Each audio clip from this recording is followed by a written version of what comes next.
जिंदाबाद साथियों। मैं युवराज एनएपीएम महाराष्ट्र की ओर से आप सभी का स्वागत करता हूँ। हमारा आज के अभ्यास सत्र का विषय है जो केंद्र सरकार ने कृषि नीतियों के तहत जो कृषि विषय पे जो 3 अध्यादेश पारित किए हैं, उस विषय अध्यादेशों को ठीक से समझने के लिए आज हम इस अभ्यास सत्र का नियोजन है और इसमें हम जुड़े हैं। ये क्योंकि भारत जैसे कृषि प्रधान देश में कृषि के साथ लुपा छिपी का खेल केंद्र सरकार खेले आती आ रही है, जिसकी जागतिकीकरण के साथ ही अलग अलग संकटों को किसानों को सामना करना पड़ता है। इस स्थिति में ऐसे अध्यादेश लाना ये एक भयानकता की ओर का प्रयास और पाउल है। तो इसे हम समझने के लिए हमारे आज के वक्ता है डॉक्टर सुनीलम जी, जो मध्य प्रदेश से बैतूल डिस्ट्रिक्ट के मुल्ताई तहसील में 2 बार विधायक रह चुके हैं, पूर्व विधायक है और किसान संघर्ष समिति के वो संस्थापक है और उसके साथ ही अखिल भारतीय किसान संघर्ष समिति जो समन्वय समिति है उसके भी संयोजन समिति के सदस्य है और जन आंदोलन के राष्ट्रीय समन्वयक है और देश में लगातार हो रहे किसान आंदोलन हो या सारी सामाजिक गतिविधि से वो सक्रियता से जुड़े रहते हैं और हमारे मार्गदर्शक भी है। एनएपीएम महाराष्ट्र डॉक्टर सुनीलम जी का स्वागत करता है और सत्र को शुरू करने के लिए मैं अनुरोध करता हूँ कि डॉक्टर सुनीलम जी आप इन 3 कृषि अध्यादेशों पर बात रखिए। पहले हम डॉक्टर जी को सुनेंगे, उसके बाद सवाल और जवाब के साथ चर्चा करेंगे और आगे बढ़ेंगे। स्वागत है डॉक्टर जी। सभी साथियों को जिंदाबाद। और मुझे खुशी है कि एनएपीएम महाराष्ट्र ने इन बिलों के अंदर रुचि लेकर के और इसके बारे में और जानने का निर्णय लिया और एनएपीएम के अंदर जो सभी स्टेट के अंदर एक्टिव हैं साथी, उसके अंदर महाराष्ट्र जो है वैसे भी सबसे ज़्यादा प्रोग्रेसिव और सबसे ज़्यादा आगे चलता है। तो इसलिए मैं इस बात के लिए आपको धन्यवाद और बधाई भी देता हूं कि आपने इस विषय के ऊपर चर्चा करने का आपने मन बनाया। अभी जो साथी इसमें हैं उसमें से मुझे मालूम नहीं कि कितने ग्रामीण क्षेत्र के हैं और कितने शहरी हैं, और अगर ये मालूम होता तो और भी ज़्यादा बेहतर रहता, क्योंकि जो ग्रामीण क्षेत्र के जो लोग हैं उनके साथ में एक बात है और जो शहरी क्षेत्र के लोग हैं उनके साथ में थोड़ा सा उनको और भी जानना चाहिए। तो मैं सीधा सीधा बिल के ऊपर ना आकर के, जो ये बिल कोरोना काल में जब दुनिया में 8 लाख से ज़्यादा लोगों की मौत हो चुकी है, भारत भी 1 लाख जो है संक्रमित रोगी रहते हैं, 1,000 लोगों की लगातार मौत हो रही है, और ऐसी स्थिति के अंदर पहली बात यह है कि जब 5 जून को अध्यादेश लाए गए तो वो अध्यादेश लाने की ज़रूरत क्या थी, क्योंकि जो सरकार होती है, सरकार से अपेक्षा की जाती है कि जिन चीज़ों की ज़रूरत होगी उसके ऊपर वो काम करेगी। तो पहला हमारा जो सवाल है किसान संगठनों का या किसानों का, वो पहला सवाल ये है कि किसने आकर के मोदी जी से ये कहा था या मोदी सरकार से ये कहा था कि आप इस तरीके के किसानों के बिल आप लेके आओ अध्यादेश के फॉर्म में। और इतनी क्या जल्दबाजी थी कि आप कोरोना खत्म होने का इंतजार नहीं कर सकते थे, जब पूरा देश और दुनिया एक किस्म से लॉकडाउन है, और ऐसे समय के अंदर जो बहुत आवश्यक चीज़ें थी वो कौन सी चीज़ें थी, ये बात आप जानते हैं कि सबसे ज़्यादा आवश्यकता इस बात की थी कि जो जिन्हें हम प्रवासी श्रमिक कहते हैं या जो हमारे जो है मैं अतिथि श्रमिक कहता हूँ, वो श्रमिकों को सबसे पहले वो 8 करोड़ जो लोग हैं जिनके लिए कि बाकायदा कानून भी बना हुआ है इंटरस्टेट माइग्रेशन का, जिसका पालन नहीं हो रहा, तो सबसे पहले जरूरत ये थी ये 8 करोड़ लोगों के ऊपर फोकस किया जाए, जिनमें से बहुत सारे लोग लाखों लोग, करोड़ों लोग पैदल चले, 850 की उसमें से मौत हो गई। वो एक तरीके से शहर से हकाल दिए गए, गांव के अंदर पहुंच गए, वहां पर भी उनको कोई स्वागत उनका नहीं हुआ, उनको भी एक तरीके से अछूत किस्म से वहां पर माना गया। सरकार ने तो कई जगहों पर तो सरकारों ने ट्रेन ही नहीं आने दी, कई बहुत समय तक तो ये चलता रहा, और बहुत कई महीने के बाद में, 2-3 महीने के बाद में जो है वो सुप्रीम कोर्ट जागा, और जब एनएपीएम के साथियों ने जब लगाया पीआईएल, उसके बाद में जाकर के कुछ हुआ कि भाई इन लोगों को वापस पहुंचाना चाहिए। लेकिन उन लोगों की जो ज़रूरतें थी, जो बात कही गई थी, जिसमें एनएपीएम भी था कि 10,000 रुपये प्रति माह उनका इंतज़ाम किया जाए, इस बात का, और उनको जो है अनाज का इंतज़ाम किया जाए निःशुल्क, और उनके एम्प्लॉयमेंट का इंतज़ाम किया जाए। ये 3 बातें थीं जो इस देश के लिए सबसे ज़्यादा ज़रूरी थी, सबसे ज़्यादा आवश्यक थी। अब इन तीनों बातों में से कुछ भी नहीं किया सरकार ने। अब इसलिए मैं उस बहस में नहीं जा रहा हूं क्योंकि ये हमारा विषय नहीं है, लेकिन ये बताना मैंने आवश्यक इसलिए समझा कि जिस चीज की जरूरत थी वो सरकार ने नहीं किया। सरकार को जरूरत थी स्वास्थ्य सेवाओं को सुधारने की। सरकार को जरूरत थी कि वो लोगों का जो है वो टेस्टिंग करे, ट्रेसिंग करे, ट्रीटमेंट करे, उसके लिए जो इंतजाम हो सकते हैं वो करें। तो सरकार ने ना तो आईसीयू बेड्स का इंतजाम किया, ना सरकार ने ऑक्सीजन का इंतजाम किया। अभी भी ऑक्सीजन ब्लैक के अंदर चल रही है, 4 गुना, 5 गुना, 10 गुना रेट।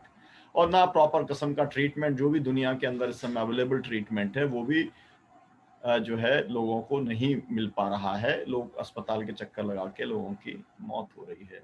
तो पहला जो है, जो जरूरी जो चीजें थी, दो मैंने वो आपके सामने रखी, जिसके बारे में कह सकते हैं कि वो अर्जेंट नीड थी। तो उसकी तरफ सरकार को ध्यान देना चाहिए था, लेकिन सरकार ने उसकी तरफ ध्यान नहीं दिया। और जो सरकार ने ध्यान दिया वो उन्होंने ध्यान दिया किसानों के लिए अध्यादेश लाने का काम किया। ये पहली बात। दूसरी बात यह है कि कौन से किसान संगठनों ने उनसे ये कहा था और अपील की थी। अभी तक बार बार चुनौती देने के बाद में मोदी सरकार ऐसे किसान संगठनों का नाम जारी नहीं कर सकी है जिन संगठनों ने उनसे ये कहा था कि इस तरीके के अध्यादेशों की और इस तरीके की कार्रवाई की और इस तरीके के कानून बनाने की आवश्यकता है। और जिस तरीके का विरोध हो रहा है किसान संगठनों के द्वारा, किसानों के द्वारा, और एक किस्म का जनरल कंसेंसस बना है किसान संगठनों और किसानों के बीच में, और भाजपा को छोड़ करके ऑलमोस्ट पॉलिटिकल पार्टीज के अंदर भी, क्योंकि ये देख रहे हैं कि जो शिवसेना, जो उनके अपने साथ में एलाइज थे, एनडीए वगैरह के जो एलाइज थे, अकाली दल को भी साथ छोड़ना पड़ा है, शिवसेना पहले ही साथ छोड़ चुकी थी। तो मतलब ये है कि जो पॉलिटिकल लेवल के ऊपर भी कोई कंसेंसस इसको लेकर के नहीं था, और पॉलिटिकल लेवल के ऊपर भी कोई ऐसी मांग नहीं की जा रही थी कि ये बहुत विपक्ष कह रहा हो या किसान संगठन कह रहे हो कि भाई जल्दी से जल्दी अध्यादेश लेके आओ, बिल लेके आओ, कानून बनाओ ताकि किसानों का भला हो सके।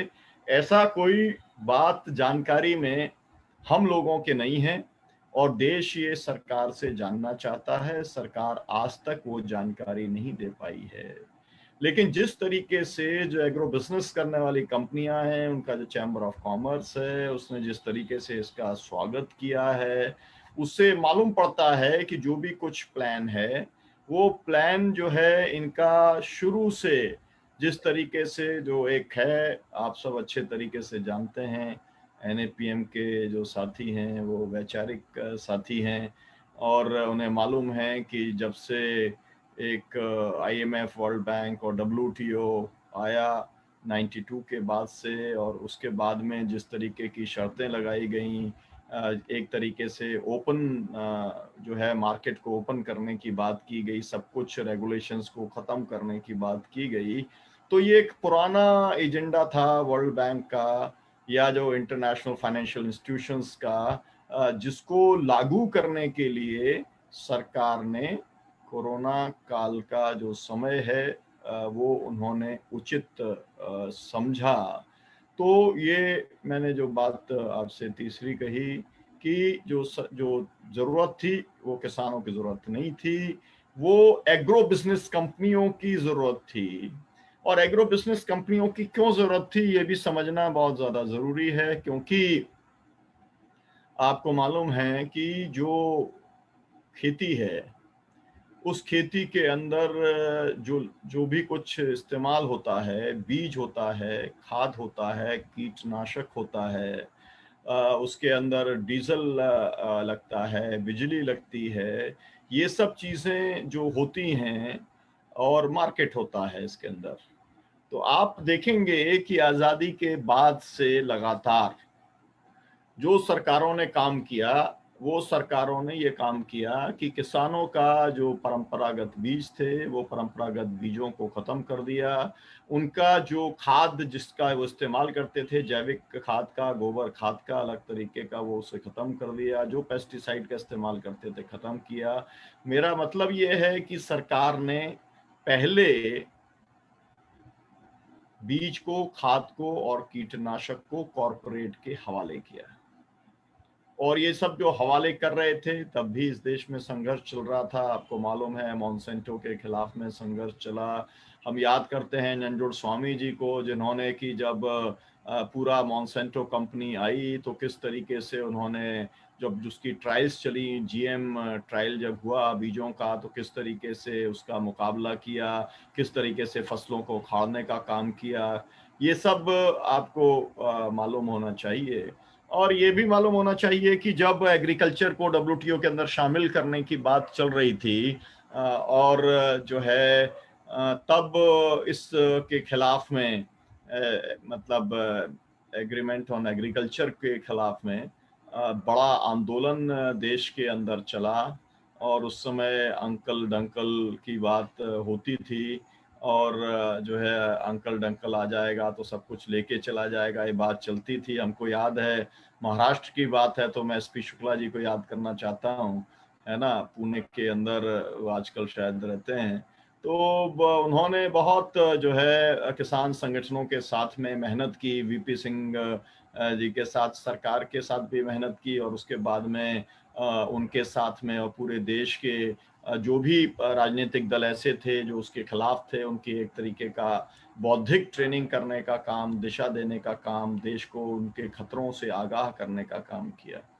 और व्यक्तिगत तौर पर तो मेरा इस तरीके का मसला रहा कि कुछ साथियों को मालूम होगा कि इसके खिलाफ में जब हांगकांग के अंदर एक मीटिंग थी, मिनिस्ट्रियल लेवल की एक मीटिंग थी, उस मीटिंग के अंदर हम किसानों की तरफ से विरोध करने के लिए गए थे। तब वहाँ पर मेरी हांगकांग में गिरफ्तारी हुई थी। मैं वहाँ की मतलब हांगकांग की जेल में पहुंचा दिया गया था। फिर उसके बाद में, वो एक लंबी कहानी है, उसको मैं छोड़ता हूँ।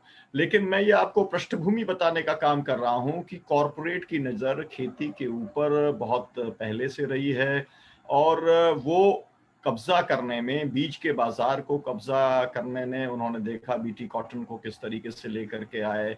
आपने ये भी देखा बीटी ब्रिंजल का किस तरीके का विरोध करने का काम जो है वो किया गया। सरकार ने भी, जयराम रमेश जब थे उस समय, उन्होंने कुछ उसके अंदर एक सहयोग करने का काम भी किया था। लेकिन ये पूरा का पूरा जो प्रयास है, जो भी एक रेजिस्टेंस की बात है, तो अभी भी मतलब जीएम सीड्स को लेकर के अभी भी रेजिस्टेंस चल रहा है, ये बात आपको मालूम है। लेकिन मोर और लेस बीज के ऊपर, खाद और कीटनाशक के ऊपर कब्जा करने का काम कॉरपोरेट का हो गया। इसको फैसिलिटेट करने का काम भारत सरकार ने किया। मैं पार्टियों की बात नहीं करता हूं, क्योंकि पार्टियों के बारे में मेरी ये समझ है कि जो आर्थिक उदारवाद या एलपीजी की जो पॉलिसी कांग्रेस पार्टी लेकर के आई थी, उसी पॉलिसी को बुलेट ट्रेन की स्पीड से चलाने का काम मोदी के द्वारा किया जा रहा है। लेकिन जो फ्री मार्केटियर्स हैं, वो फ्री मार्केटियर्स भारत के अंदर सरकारें बदलती रहीं, लेकिन खुली अर्थव्यवस्था के जो पैरोकार लोग थे और खुली अर्थव्यवस्था का जो लोग मतलब झंडा बरदार हैं, वो लोग एक ही बात करते हैं कि पूंजी की जो है खुली आवाजाही होनी चाहिए, जिससे कि हम ये समझते हैं कि पूंजी को जो है वो लूटने की छूट होनी चाहिए, और ये एक ऐसा मसला है जिसके ऊपर एनएपीएम ने बहुत काम किया है एलपीजी के खिलाफ में, और बहुत जगह पर बहुत रेजिस्टेंस दिया है। पिछले जो 30 साल का इतिहास है एनएपीएम का, वो इस बात का गवाह है कि हमने आर्थिक जो इस तरीके के जो इकोनॉमिक इश्यूज आए थे उससे लड़ने का काम किया। और या मैं कहूँ कि हम लोग तो वो पूरा का पूरा जो एक सोच था, वो आर्थिक जो एक अर्थव्यवस्था, खुली अर्थव्यवस्था का सोच एक डेवलपमेंट मॉडल को भी लेकर के आया था। कल हम लोग हम लोग एक बहुजन संवाद करके एक अपना चैनल चलाते हैं, उसमें कल हरसूद की त्रासदी पर बात कर रहे थे। मेधा जी ने आकर के वहाँ पर बहुत विस्तार से उस समय जो 89 के अंदर, शायद मंगो जी आप में से कुछ साथी उस रैली में रहे होंगे, जो एक संकल्प मेला जो वहाँ पे हरसूद में लगा था, उसके बाद में 2.5 लाख लोगों को डुबो दिया गया। एनएपीएम के लिए नर्मदा बचाओ आंदोलन की लड़ाई तो प्रमुख रही है। यहाँ भी 250 गांव डूबे, वहाँ भी डूबे, तो 500 गांव को विकास के नाम पर जो है वो डुबो दिया गया। और ये विकास नहीं, विनाश नहीं, विकास चाहिए का ये नारा जो बुलंद करने का काम एनएपीएम के द्वारा किया गया, घाटी से जो नारा उभरा, हरसूद से जो नारा उभरा, ये एक किस्म का ये एक फिलॉसफी है, ये पूरा एक सोच है। ये एनएपीएम जो भी साथी इसको सुन रहे हैं, वो उनको इस पूरे जो बिल हैं इसको इन्हीं परिप्रेक्ष्य में समझने का काम करना चाहिए कि जिन लोगों को लगता है कि मार्केट के लिए सब कुछ खुला छोड़ देना चाहिए, स्टेट का इंटरवेंशन नहीं होना चाहिए, किसी भी किस्म के रेगुलेशन नहीं होने चाहिए, वही लोग इन बिलों को लेकर के आए हैं, वही लोग इन बिलों को लागू करने का काम कर रहे हैं। तो उनका जो पूरा सोच है, वो उनकी जो पूरी इकोनॉमिक फिलॉसफी है, उसके हिसाब से वो काम कर रहे हैं। और उनकी इकोनॉमिक फिलॉसफी के अंदर कॉरपोरेट को लूट की पूरी छूट, जिसे हम कहते हैं, वो दी जानी चाहिए। और कंपनियों को कोई भी किस्म का उनके ऊपर बैरियर नहीं रहना चाहिए। तो उनको एक फैसिलिटेट करने का काम इन बिलों के माध्यम से किया गया है। ये मैंने आपको पृष्ठभूमि बताने का काम किया है। और इसके ऊपर बहुत सारी लंबी बात हो सकती है, लेकिन उसका कोई बहुत ज़्यादा अभी ज़रूरत मुझको नहीं लगती है। तो किस परिप्रेक्ष्य में, किस फिलॉसफी और किस सोच के साथ में ये सरकार, मोदी सरकार, जिसे हम अडानी अंबानी की सरकार कहते हैं, वो ये 3 अध्यादेश पहले लेके आई, फिर वो बिल उसको उसने जो है संसद को बुलाया और वहाँ पर उसको किस तरीके से पारित किया, वो सब भी आपने देखा। उस पे बाद में शायद फिर चर्चा ना हो पाए, इसलिए मैं उसकी चर्चा भी करना चाहता हूँ कि संसदीय लोकतंत्र के अंदर बहुमत का एक बहुत बड़ा अर्थ होता है, और इसलिए चुनाव का भी बहुत अर्थ रहता है। चुनाव के बारे में एनएपीएम की एक अपनी समझ रही है। और जो है मतलब मैं उसमें चर्चा में नहीं जाना चाहता, लेकिन चुनाव से क्या नतीजे आते हैं, जब किसी को बहुमत मिल जाता है तो वो अपनी ब्रूट मेजॉरिटी का इस्तेमाल करके क्या कुछ कर सकता है, ये आपको इसका जो नंगा नाच है ये देखने के लिए आपको ये बिल्स के माध्यम से आपको पार्लियामेंट के अंदर आपको मिला है कि वो बिल लेके आए। राज्यसभा के अंदर ये बात आप सबको मालूम होगी ही कि राज्यसभा के अंदर उनकी मेजॉरिटी नहीं थी, और अगर वहां पर डिवीजन हो जाता तो फिर आपको मालूम है, क्योंकि मैं भी 2 बार विधायक मुझे मुल्ताई के किसानों ने बनाने का काम किया है, तो कुछ जो प्रोसीजर्स हैं उसकी भी कुछ मेरे को जानकारी है। कोई भी बिल जब कानून बनता है तो एक एक क्लॉज बाय क्लॉज जो है उसके ऊपर सहमति हाउस की लेनी पड़ती है, और जब विपक्ष डिवीजन मांगता है तो आपको हर बार जो है उसका वोटिंग आपको कराने का काम करना पड़ता है। लेकिन वॉइस वोट से उन्होंने उसको रिजेक्ट करने का काम किया, और ये हम लोगों के लिए बहुत एक शर्म की बात है कि एक हरवंश जी जैसा व्यक्ति, जिसको बहुत एक बौद्धिक माना जाता था, समाजवादी आंदोलन के साथ में जोड़ा जाता था, उन्होंने पूरी नाक कटवाने का काम जो है वो पूरे देश और दुनिया के सामने कर दिया। लोभ और लालच आदमी को कितना बर्बाद कर देता है। डॉक्टर राम मनोहर लोहिया जो कहते थे कि फिसलन की कोई सीमा नहीं होती, एक बार जब आदमी फिसलना शुरू करता है तो वो फिसलता चला जाता है। तो ये एक हरबंस जी की फिसलन की एक पराकाष्ठा थी, जो केवल देश ही नहीं भुगत रहा, वो पूरा मतलब किसान जो है तबका उसको भुगतने का काम उसको वो कर रहा है। तो जिस तरीके से ये बिल लाए गए उसकी मैंने आपको पृष्ठभूमि बताई, जिस तरीके से ये बिल पारित किए गए वो मैंने आपको बताने का काम किया। अब सवाल ये है कि किसान चाहता क्या था? क्योंकि मैंने शुरुआत इस बात से की थी कि भाई किसान तो ये चाहता नहीं था, तो किसान क्या चाहता था? मैं आपको ये भी पृष्ठभूमि बताना चाहता हूँ कि किसानों ने, मैं यहाँ पर मध्य प्रदेश में हूँ, अभी ग्वालियर के अंदर हूँ। मध्य प्रदेश में एक जो है मंदसौर के अंदर भारतीय जनता पार्टी की सरकार ने एक पुलिस फायरिंग की। वो पुलिस फायरिंग क्यों हुई ये भी आपको समझना ज़रूरी है, क्योंकि उसका संबंध महाराष्ट्र से है। महाराष्ट्र के अंदर आंदोलन चल रहा था, उस समय राजू शेट्टी जी का एक बड़ा आंदोलन चल रहा था, और वो आंदोलन जो है वो आजकल तो व्हाट्सएप के माध्यम से सब चीज़ पहुंच जाती है, फेसबुक के माध्यम से पहुंच जाती है। तो वो पहुंच गई मंदसौर, वहाँ के नौजवानों ने उसको देखा, इंदौर के नौजवानों ने वहाँ पर उसे देखा, तो उन्हें लगा कि ये जो आंदोलन कर रहे हैं इस तरीके का आंदोलन जो है हम लोगों को भी करने का काम करना चाहिए। तो उस तरीके के आंदोलन को लेके मंदसौर के युवाओं ने व्हाट्सएप के ऊपर ही एक रैली का आयोजन किया, और वो अचानक उस रैली के अंदर 4000 मोटरसाइकिलें मंदसौर के अंदर पहुंच गई। और वो जब पहुंची तो फिर वो ज्ञापन देना चाहते थे, अधिकारियों ने ज्ञापन लेने से इनकार कर दिया।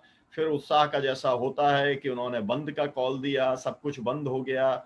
एक जो संघी एक व्यापारी था उसने इनकार किया, लोग आगे बढ़ गए, लेकिन कुछ किसानों को व्यापारियों ने पकड़ लिया और उनको पीट दिया। और वो जब वीडियो वायरल हुआ तो फिर एक तरीके का आमना सामना हो गया। इसके बाद आपको मालूम है कि अचानक पुलिस ने वहां पर फायरिंग कर दिया, और 5 लोग उस फायरिंग में मारे गए, और एक किसान को जो थाने में जाकर के पीट पीट करके मार दिया गया। पहले जहां पर एक जो आंदोलन चल रहा था, जहां पर लोगों ने एक किस्म का जाम लगाया था, वहां पर पहले फायरिंग हुई, वहां पर 3 लोग मारे गए। और जब किसान लोग पहुंचे थाने में तो थाने के अंदर ही फायरिंग की गई, और फिर वहां पर भी मारने का काम किया गया और एक किसान को पीट करके मार डाला। मैं उस समय मेधा जी के साथ में जो है एक नर्मदा की घाटी के अंदर था। हम लोगों को गुजरात जाने का जो चल रहा था, उस समय कार्यक्रम चल रहा था। तो उसी समय हमको ये सूचना मिली कि वहाँ पर इस तरीके की फायरिंग हुई है। वहाँ के किसानों ने मुझसे कहा कि आप यहाँ पर आइए। मैं वहाँ पर गया, वहाँ पर जो है रोक दिया गया रतलाम के अंदर। फिर उसके बाद में मेधा जी, योगेंद्र यादव जी और सब लोग आए, तो उन लोगों को भी वहां पर रोक दिया गया। और तब एक मीटिंग दिल्ली के अंदर बुलाई गई, जिसके अंदर जो है ये बात हुई कि इस गोली चालन का हम लोग किस तरीके से जवाब देते हैं, क्योंकि मध्य प्रदेश की सरकार ने उस समय किसी को भी रोक दिया था। कोई भी मतलब जो है शरद पवार जी भी आना चाहते थे, राहुल गांधी भी आना चाहते थे, और हम सब लोग तो वहां पर गए ही थे। किसी को नहीं आने दिया जब तक कि वो मुआवजा उन्होंने उसको नहीं बांट दिया। तो हमारी 3 बार पहले गिरफ्तारी हो गई, और फिर जब हमने मीटिंग की उसमें तय किया कि हम वहां पर जाकर के 1 महीना पूरा होने के ऊपर हम जाएंगे वहां पर, और वहां पर जाकर के 5 की रात को पहुंचेंगे, और फिर हम चुनौती देने का काम करेंगे, उसके खिलाफ में प्रोटेस्ट करेंगे।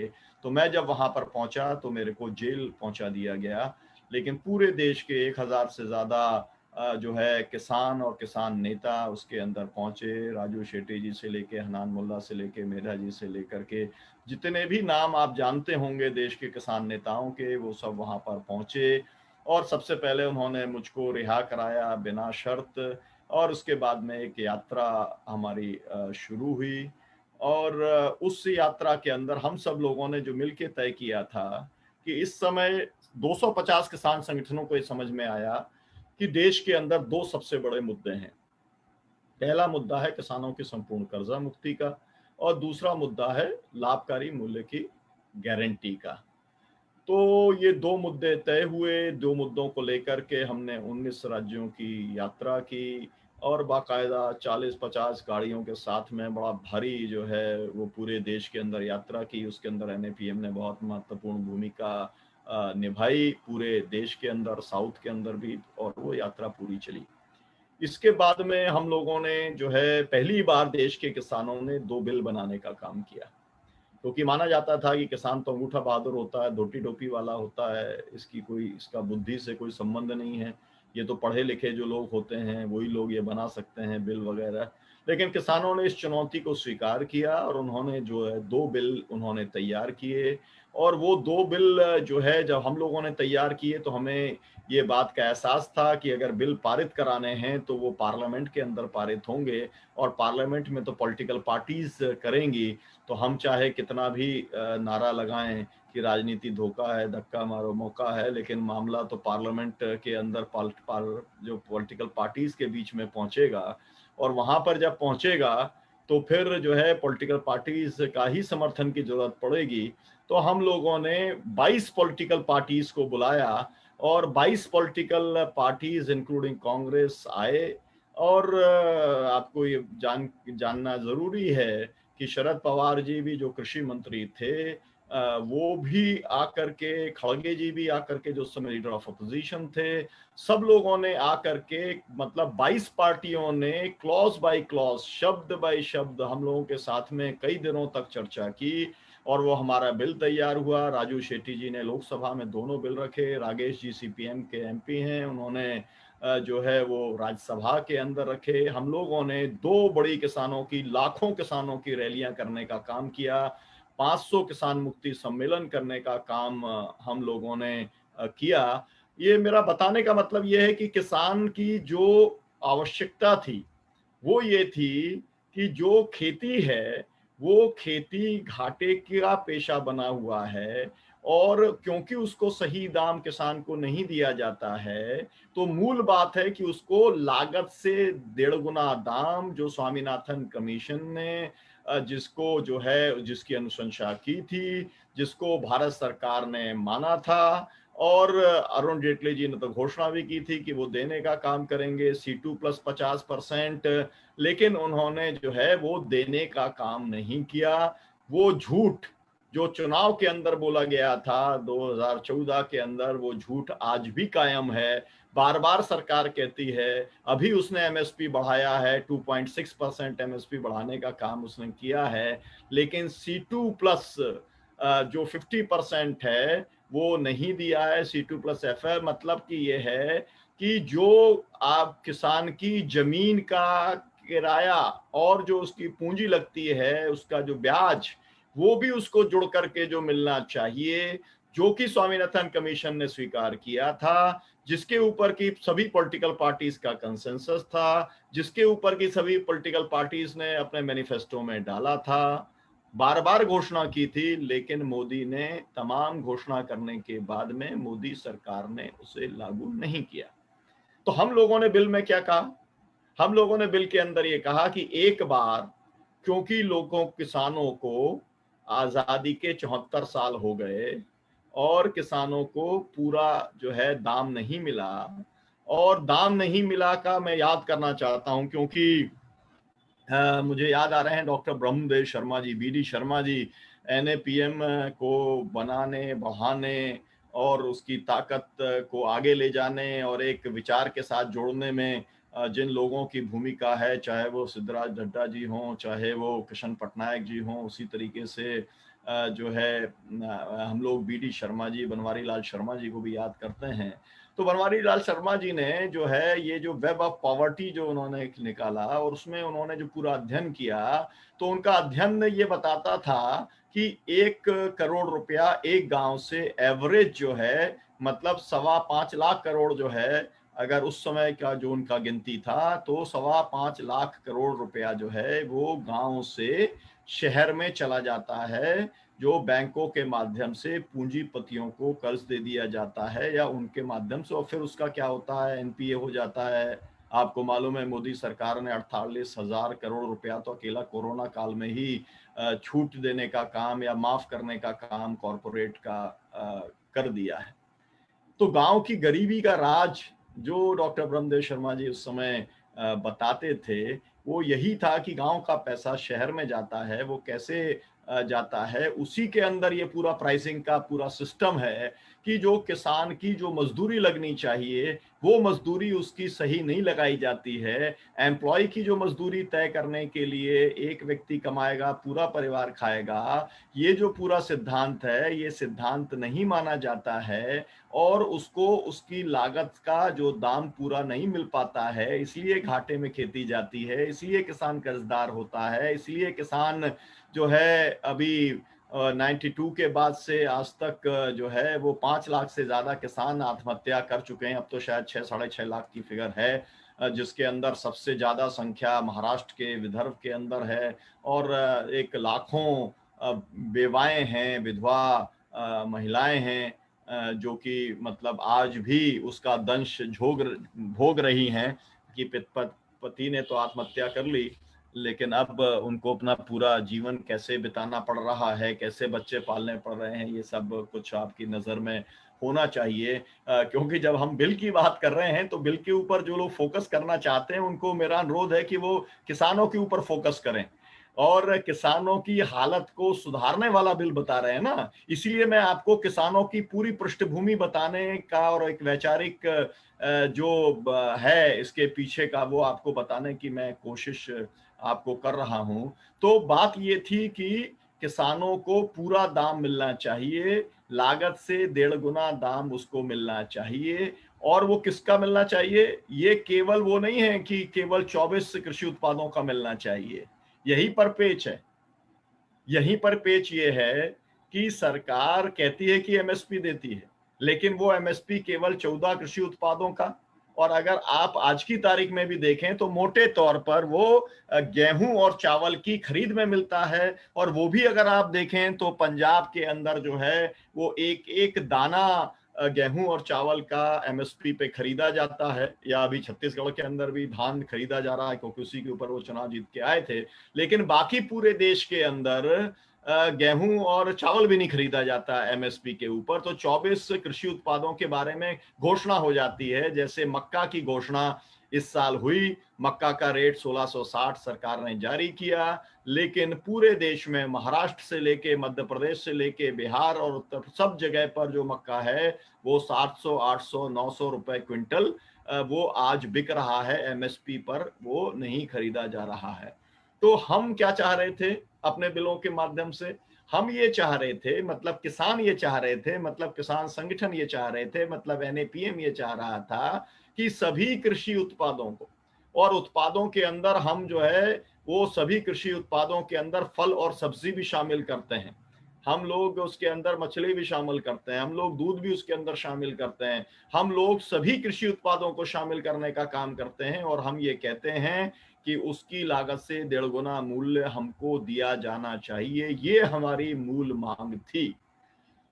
मतलब जो है हम जो चाह रहे थे सरकार से, किसान जो चाह रहे थे, सरकार ने वो काम नहीं किया। तो सरकार ने क्या काम किया? सरकार ने 3 बिल लेकर के आए। पहले अध्यादेश लेके आए, कृषि उत्पाद व्यापार व वाणिज्य कानून 2000, मतलब बिल 2020 पहले अध्यादेश था। फिर मूल्य आश्वासन व कृषि सेवा कानून ये या बिल, और फिर उसके बाद में आवश्यक वस्तु संशोधन अध्यादेश। मतलब ये 3 पहले अध्यादेश लेके आए, क्योंकि वो बिल बन करके अब पारित हो गए हैं तो एक्ट बन गए हैं, इसलिए ये शब्दों का जो है वो एक तरीके की भ्रम की स्थिति बन रही है। लेकिन ये है कि 5 जून को ही उन्होंने इसको अध्यादेश बना दिया था। और अध्यादेश बनाते समय क्या कहा था? उन्होंने ये कहा था कि हमने किसान को आजाद कर दिया।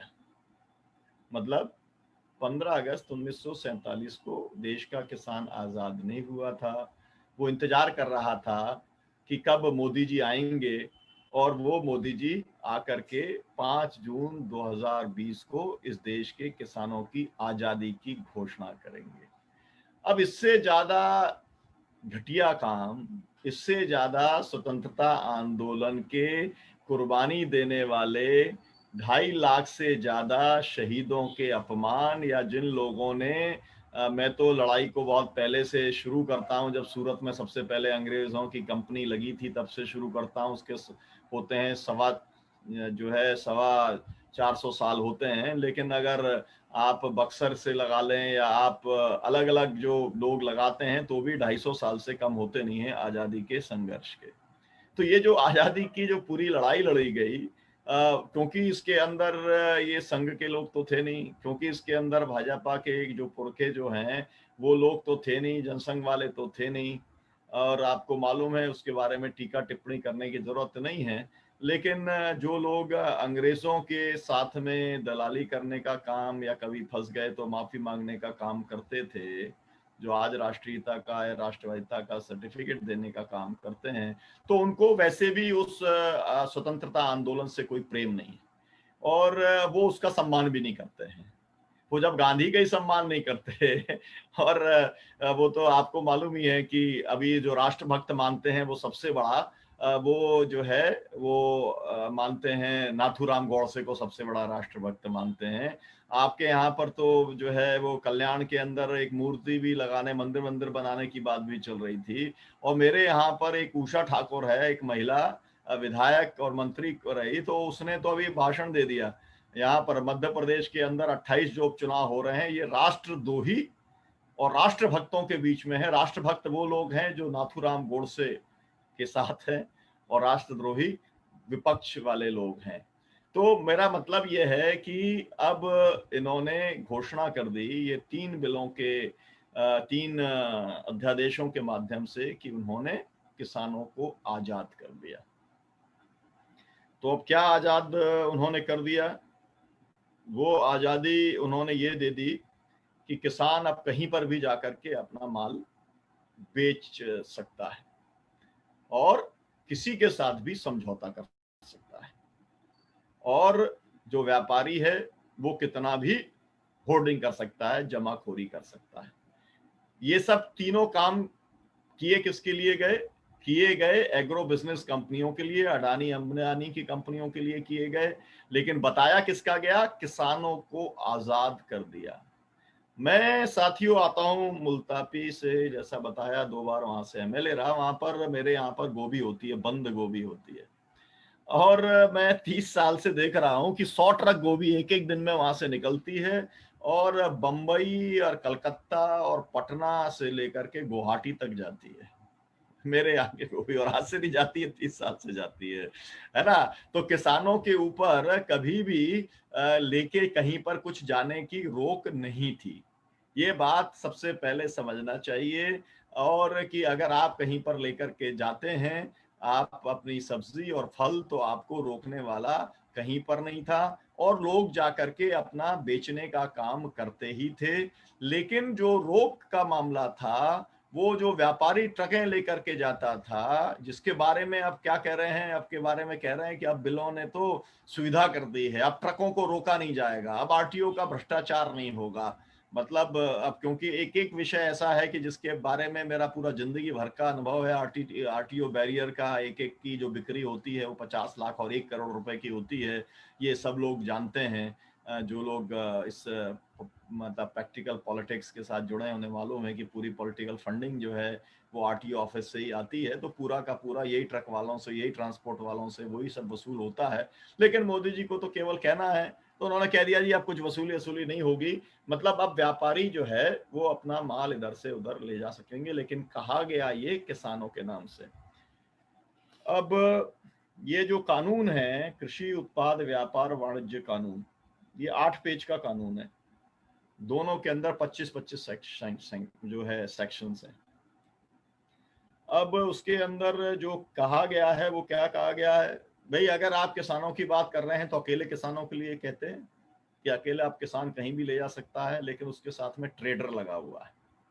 किसानों के साथ में पूरा का पूरा जो इन्होंने बिल लाया, जो अब कानून बन गया है, वो सभी सेक्शंस के अंदर जो बात की गई है वो बात की गई है फार्मर और ट्रेडर की बात उन्होंने की है। और साथ में जो उनका जो चैप्टर 2 है उसके सेक्शन 4(1) में लिखा है any trader may engage on the interstate trade or intrastate trade of the farmer's produce with the farmer or any trader in the trade area।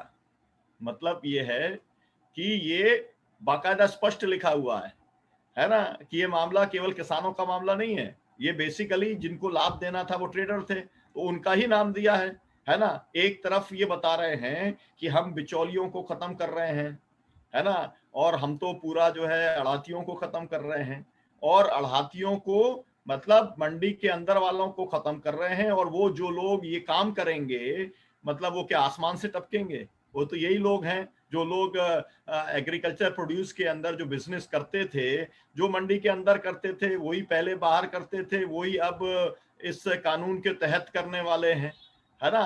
तो अब जो है, लेकिन मैं आपको ये बता रहा हूं कि इसके अंदर किस तरीके का प्रावधान किया है। अब क्या होगा कि ये सब जो ट्रांजैक्शंस होंगे, वो ट्रांजैक्शंस किससे होंगे? ये सब जो है डिजिटल ट्रांजैक्शंस होंगे। अब डिजिटल ट्रांजैक्शंस का जो पूरा मसला है वो उसको आपको मालूम है, ई नैम की मंडियां बनाई गई। ई नैम की मंडियां तो देश भर में तो जो है हजारों मंडियां हैं, लेकिन उसमें से 1/10 मंडियों में भी ई नैम आज तक नहीं पहुंच पाया। 4 साल हो गए इसे लागू करते हुए। अगर ई नैम का से लाभ हो रहा होता किसानों का, तो फिर तो पूरी सभी मंडियों के अंदर जो है वो ई नैम चालू हो जाना चाहिए था। फिर तो किसान मांग करते कि नहीं नहीं, हमारे को तो डिजिटल प्लेटफॉर्म चाहिए और हम तो जो है मतलब इसी का पूरा लाभ लेना चाहते हैं। लेकिन ऐसा नहीं हुआ। तो उन्होंने जो है अब, और उसमें क्या कहा है, जो करेगा उसका इनकम टैक्स का एक्ट के तहत जो है पैन कार्ड उसका होना चाहिए। अब ये सवाल ये है, ये 5(1) है, मतलब आर्टिकल 5 का एक है सेक्शन में। अब सवाल ये है कि कितने किसान ऐसे हैं जिन किसानों को जो है वो पैन कार्ड है उनका, वो इनकम टैक्स देते हैं। अब इसको समझ लेना चाहिए। ये जो लोग समझ नहीं पा रहे हैं, और उसके अंदर शायद कुछ ऐसे लोग महाराष्ट्र के अंदर भी कुछ ऐसे लोग होंगे जो नहीं समझ पा रहे होंगे, तो उन्हें समझ जाना चाहिए कि आपको इनकम टैक्स के अंदर लाने की जो बहुत समय से मंशा थी, भारत सरकार के जो इंटेलेक्चुअल्स कहते थे ये किसान हैं, ये पूरी सब्सिडी खा जाते हैं, और ये तो इसके अंदर तो बहुत संपन्न किसान हैं, इनके ऊपर इनकम टैक्स लगाना चाहिए। और ये बात बार बार आती थी, हर बार आती थी जब बजट आता था। तो ये उसकी दिशा के अंदर एक कदम है। मतलब आपके पास में पैन कार्ड होना, आप इनकम टैक्स के आप भरने वाले होना, तब आप उस प्लेटफॉर्म का इस्तेमाल कर पाएंगे। तो ये बात भी आपको समझ लेनी चाहिए। जो खुद किसान है उसको ये समझ लेना चाहिए कि सरकार का मंशा क्या है, क्योंकि इसमें उसने बाकायदा ये कहा है, 5(1) के अंदर ये कहा है।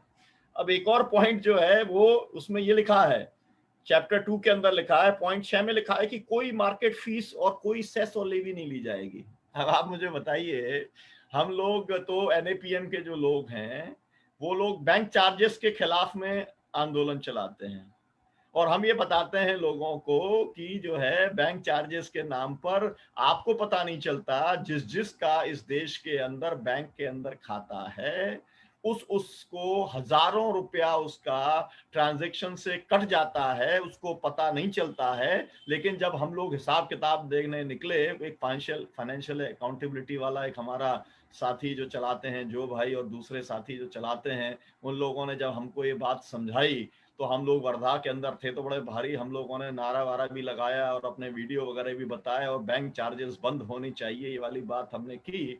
तो आप समझ सकते हैं कि चार्जेस तो लगने ही वाले हैं। अरे जब आप का मतलब एसएमएस का चार्ज लगता है और आपका किसी भी ट्रांजैक्शन का चार्ज लगता है, तो ये सब जो ट्रांजैक्शन होने वाले हैं चार्ज तो लगने ही वाला है। लेकिन उन्होंने लिख दिया है ना, क्योंकि कोई फर्क पड़ता नहीं है, क्योंकि इसको कोई देखने वाला नहीं है।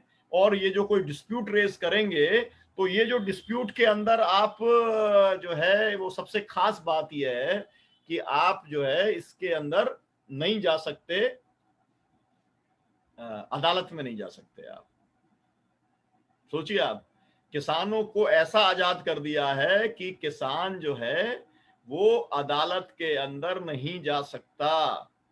दोनों जो ये हैं, अब जो कानून बन गए हैं, कृषि उत्पाद व्यापार वाणिज्य कानून और मूल्य आश्वासन कृषि सेवा कानून, दोनों में जो डिस्प्यूट को हल करने का जो मैकेनिज्म दिया गया है, वो मैकेनिज्म के अंदर ये लिखा हुआ है कि आपको बाकायदा एसडीएम के पास जाना पड़ेगा। एसडीएम आपकी कंसलेशन की प्रोसेस शुरू करेगा। पहले वो 2-4 लोगों को नॉमिनेट करने का काम करेगा। वो नॉमिनेट करने के बाद में वो लोग आपके बीच में कुछ समझौता कराने की वो कोशिश करेंगे। वो समझौता नहीं हो पाएगा तो मामला जो है वो एसडीएम के पास में आएगा। एसडीएम के पास से अगर एसडीएम से नहीं हो पाएगा तो कलेक्टर के पास में जाएगा 30 दिन के अंदर। और उसके बाद में आप अगर जाना चाहेंगे तो आप अदालत नहीं जा सकते। जो भी अधिकार हैं, सिविल कोर्ट के जो राइट्स हैं, लैंड रेवेन्यू के संबंध में जो राइट्स दिए गए हैं, वो सभी राइट्स इन कानून के तहत एडमिनिस्ट्रेटिव ऑफिसर्स को दे दिए गए हैं। आपका अदालत में जाने का रास्ता बंद हो गया है। इस बात को आपको साफ साफ तौर पर ये लिखा हुआ है, सेक्शन 1 के 4 नंबर में लिखा है कि जो भी कुछ फैसला होगा that shall be binding on the parties. स्पष्ट लिखा हुआ है, इसको समझना चाहिए। और जो है इस तरीके के अधिकार देने का काम साथियों कर दिया गया है। अब मैं आपको एक किस्सा सुनाना चाहता हूँ। किस्सा इसलिए सुनाना चाहता हूँ कि वो आपके महाराष्ट्र से जुड़ा हुआ है। महाराष्ट्र की एक जर्नलिस्ट हैं, कोई पूना में रहती है, उन्होंने मुझे फोन किया और उन्होंने कहा जी आप मध्य प्रदेश के नेता हैं, आपके यहाँ पर तो बीजों की कंपनियां बड़ी गड़बड़ कर रही हैं। कहाँ की कंपनियां गड़बड़ कर रही है पूछा। उन्होंने हमें बताया कि 30 कंपनियां हैं इंदौर की जिन्होंने बीज बेचा और पूरे महाराष्ट्र के किसानों ने खरीदा, लाखों किसानों ने खरीदा और उनका बीज अंकुरित नहीं हुआ। ठीक है, अब वो मामला बढ़ गया आगे, मामला हाई कोर्ट पहुंच गया। हाई कोर्ट ने बॉम्बे के संज्ञान ले लिया, उसने बाकायदा डायरेक्शन कर दिए एफआईआर के, लेकिन गिरफ्तारी नहीं हो सकी क्योंकि मामला सुप्रीम कोर्ट में पहुंच गया। और सुप्रीम कोर्ट के अंदर जो है वकील साहब थे माननीय कपिल सिब्बल साहब, है ना। ये सब चीजें समझना चाहिए, है ना। एनएपीएम के लोग हैं तो आंख जरा खुली रखना चाहिए, कोई भावना के अंदर काम नहीं होना चाहिए। और वहां पर क्या हो गया, ये हो गया कि भाई इस एक्ट के अंदर कोई प्रावधान ही नहीं है, सीड एक्ट के अंदर। मतलब जो है अगर कोई सीड बनाने वाली कंपनी ने फर्जीवाड़ा किया है तो आप उसको जेल पहुंचाने का कोई प्रावधान ही नहीं है, जमानत हो गई। मेरे यहाँ पर मध्य प्रदेश में नहीं, मेरे गांव में, मेरा अपना मुल्ताई में परमंडल नाम का गांव है, वहां पर 200 किसानों ने बोया और उनका अंकुरित नहीं हुआ और उनको जो है वो कुछ नहीं हो पाया। और यहीं का था, वो भी एक कांग्रेस का कोषाध्यक्ष था विनोद डागा, उसका लड़का भी विधायक है ना। और उसके ऊपर एफआईआर की बहुत सारी बातचीत चली, हमारा बहुत आंदोलन चला, लेकिन कुछ नहीं हो पाया। क्यों? प्रावधान सब किए हुए हैं। इसको समझ लेना, जो किसान मेरी बात को सुन रहे हैं और जो एक्टिविस्ट सुन रहे हैं वो इस बात को आप समझ लेना कि आपके सभी रास्ते, कानूनी न्याय पाने के रास्ते ये बिलों के अंदर बंद कर दिए गए हैं, जो अब कानून बन चुका है। और इसलिए जो है लोग इसका किसान विरोध करने का काम इस कारण से भी वो करने का काम कर रहे हैं। अब जो है इसके साथ में उन्होंने क्या कहा है, इसके साथ में ये भी कहा है कि जो ट्रांजैक्शंस होंगे वो ट्रांजैक्शंस को लेकर के अगर किसी किस्म का कोई किसी को दिक्कत होती है, कोई शिकायत होती है, तो वो कहाँ जाएगा? भारत सरकार का एक ज्वाइंट सेक्रेटरी। सोचिए, मेरे यहाँ पर ये कल की घटना है ना। आपको इस देश की हालत समझना चाहिए, जो लोग ग्रामीण क्षेत्र को नहीं समझते उनको बता रहा हूँ। मेरे यहाँ पर कल एक जो है वो पटवारी के यहाँ पर आजकल जो है ना मध्य प्रदेश में चुनाव होने वाले हैं, तो यहाँ की सरकार ने कह दिया कि 6,000 मोदी दे रहे हैं और 4,000 हम दे रहे हैं। तो ये तो नीचे तक बात गई नहीं। उन्होंने कहा कि भाई जिसको किसान वाला पेंशन, वो जो पैसा चाहिए किसान सम्मान निधि, वो सब लोग जो है अपना रजिस्ट्रेशन कराना पड़ेगा फिर से। अब किसानों ने दौड़ लगानी शुरू कर दी। अब मालूम पड़ा 200-400 किसान हर जगह पर जो है तहसील कार्यालय के बाहर खड़े हैं। अब उसके अंदर जो है हमारा एक साथी था, उसने पटवारी से कहा कि भाई ये काम तो सब पहले से ही हो चुका है, रजिस्ट्रेशन हो चुका है, तो अगर आपको 6,000 के साथ में 4,000 देना है ना, आपने जब 6,000 नहीं दिए तो 4,000 क्या दोगे, लेकिन अब चुनाव आ गया है तो आप लोगों को क्यों आप फर्जीवाड़ा यह बात बता रहे हो। उसने जो है, और इतनी लंबी लाइन क्यों लगा रखी है, कोरोना हो रहा है, लोग मर जाएंगे तो क्या होगा, तो उसे मालूम है क्या हुआ, पटवारी ने उसको बाकायदा FIR करवाई और जेल भेज दिया। 2 दिन मेरा कार्यकर्ता जेल होकर के आज जो है उसकी जमानत हुई होगी शाम को। ये आपको मैं ये बता रहा हूं, उस किसान से क्या अपेक्षा की जा रही है जिसे पटवारी भी चमका रहा है और पटवारी भी जेल भिजवा रहा है। ऐसे ही मेरे एक साथी कुछ पुतला लेकर के मोदी को जलाने पहुंच गए थे, तो उनको भी नागदा के अंदर भी जेल के अंदर पहुंचा दिया। जिस देश के अंदर इस तरीके की स्थिति हो, वहां पर ये कहा जा रहा है कि जो एक अथॉरिटी एग्रीकल्चर मार्केटिंग एडवाइजर जो है भारत सरकार का, वो ज्वाइंट सेक्रेटरी रैंक का एक आदमी जो है वो इसकी अपील करने वाला है, तो कौन सा किसान जो है वो जाने वाला है उस मिनिस्ट्री के अंदर, वहां पे जाकर के ज्वाइंट सेक्रेटरी कृषि भवन के दफ्तर के अंदर जो है वो अपना पहुंच पाएगा, जा पाएगा। आप समझ सकते हैं कुल मिलाकर के किस तरीके से किया है। और जो लोगों को ये मतलब मेरी बात का भरोसा नहीं आ रहा होगा, उन लोगों को मैं चैप्टर 5 का पढ़ के मैं सुना देता हूं। नो सूट प्रोसिक्यूशन और other legal procedure shall be allowed against any central state government और एनी अदर ऑफिशियल। ये साफ साफ तौर पे लिखा हुआ है ना। तो जो है लोग पढ़ते लिखते हैं नहीं, मतलब अगर MLA MP से पूछेंगे तो भी शायद उनकी जानकारी में नहीं होगा, है ना। तो ये साफ साफ तौर पे लिखा हुआ है। तो मतलब आप कह रहे हैं कि हमने आजाद कर दिया है, लेकिन आपने उसके अदालत के दरवाजे तक आपने उसके लिए बंद कर दिए हैं। यह है आजादी का मतलब। इन बिलों के अंदर, इन कानूनों के अंदर जो अध्यादेश के तौर पर लाए गए थे। और इसके अंदर और सफाई अगर आपको समझनी हो तो ये जो दूसरा वाला बिल है, जो दूसरा वाला जो मूल्य आश्वासन व कृषि सेवा कानून जो है, इसको अगर आप उसमें लिखा हुआ है चैप्टर 5 में, उसमें 18 नंबर पे लिखा हुआ है, क्योंकि ये सेक्शन IPC की धारा 21 के तहत इन लोगों को इम्यूनिटी दी गई है, तो आप इसलिए उनके खिलाफ में कोई केस नहीं कर सकते हो। भी उसका भी खुलासा कर दिया गया है ना। तो आपको सब बातें एकदम साफ साफ तौर पर समझ लेनी चाहिए। अब मैं उसके आगे बढ़ता हूं। ये मैंने आपको कुछ थोड़ा बहुत ये इसलिए बताया कि आमतौर पर बिलों को नहीं पढ़ा जाता, तो इसलिए मैंने थोड़ा बहुत आपको पढ़ करके बता दिया। आप भी सब गूगल के ऊपर उपलब्ध है, आप पढ़ करके आप इसको देख सकते हैं।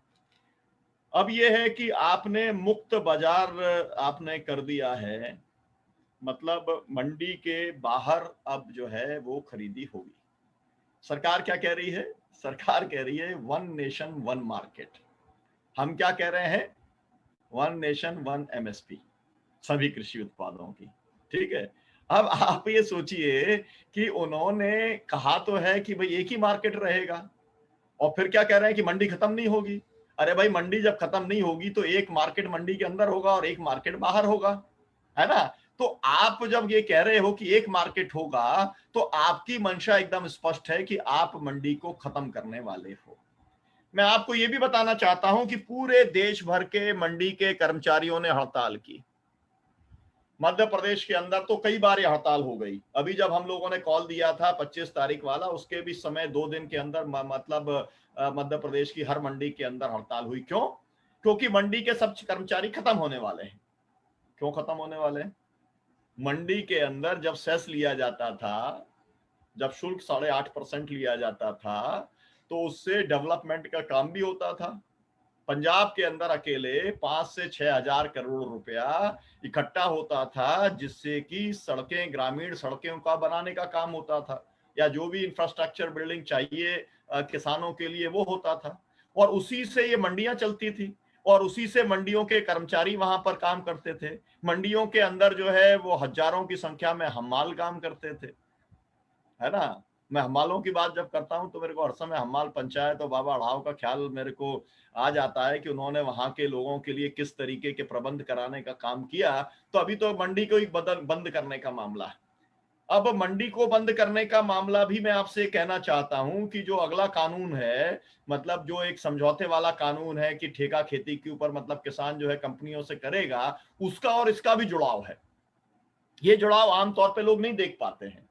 मकसद क्या है? मंडी खत्म करो और मंडी की जमीनों को अडानी अंबानी को दे दो, क्योंकि ये प्राइम लोकेशंस के ऊपर है। देश की जितनी मंडियां हैं, क्योंकि पहले जो शहर थे उन शहर के बीच में मंडियां थी, बाद में कुछ जगहों पर बाहर चली गई, लेकिन ये प्राइम लोकेशंस हैं और यहाँ की जो जमीनें हैं ये करोड़ों रुपए की जमीनें हैं। लेकिन वो जमीनों के ऊपर अब देश के बिल्डर लॉबी का पूरा कब्जा है। जैसे हमारे बंबई के एनएपीएम के लोग, घर बचाओ घर बनाओ आंदोलन के लोग जो आंदोलन करते हैं कि भाई जो लोग झोपड़पट्टी में रहते हैं, आज हमारा बहुजन संवाद में वो विषय भी था, जमीला जी उसके अंदर हैं, पैनल के अंदर थी। तो हमारा भी यही रहता है ना कि भाई आप क्यों खाली कराना चाहते हो? हमें मालूम है कि आप झोपड़पट्टी को खाली कराओगे और आप बिल्डर को देने का काम करोगे, और बिल्डर आपकी पॉलिटिक्स को जो है वो पूरा फाइनेंस करने का काम करता है। तो ये काम आप करने वाले हो, तो वही काम मंडियों के साथ में भी होने वाला है। तो मंडियों को खत्म किया जाने वाला है। एमएसपी को, जब मंडी खत्म होगी तो एमएसपी खत्म होगी। अब वो ये कहते हैं कि एमएसपी खत्म नहीं होगी, तो मैं उनसे ये पूछना चाहता हूं कि भाई, शांता कुमार कमेटी ने स्पष्ट तौर पर बताया कि जितने कृषि उत्पाद हैं उसका 6% ही खरीदा जाता है एमएसपी के ऊपर। तो 94% तो पहले से ही व्यापारी खरीद रहे थे। तो ये 94% में कहां पर एमएसपी मिल रहा था, जरा हमको ये बता दो आप। सोचिए भाई, जब भी एमएसपी मिल रहा था वो मंडी में मिल रहा था, और आप जो है कह रहे हो कि हम एमएसपी देंगे। तो 96% लोगों को, किसानों को तो एमएसपी आप कहीं दे नहीं रहे थे। और मैं उसका उदाहरण देता हूं हर समय। मैं अभी ग्वालियर के अंदर हूं, मेरे यहाँ पर मेरे गांव के अंदर मुल्ताई के अंदर 10 और 20 रुपए का किलो का टमाटर किसान बेच रहा था, 10 रुपए किलो का, और मैं यहाँ पर ग्वालियर में 120 रुपए किलो खरीद रहा था। क्यों? क्योंकि कोई एमएसपी तो है नहीं प्याज की, आलू की, और कोई जो जिस तरीके से दाम बढ़ते हैं घटते हैं, है ना, उसका तो कुछ इंतजाम है ही नहीं एमएसपी का। तो मतलब मेरा ये है कि सरकार ये बात को झूठ फैलाने का काम कर रही है कि वो मंडी भी रखना चाहती है और जो है वो एमएसपी भी रखना चाहती है।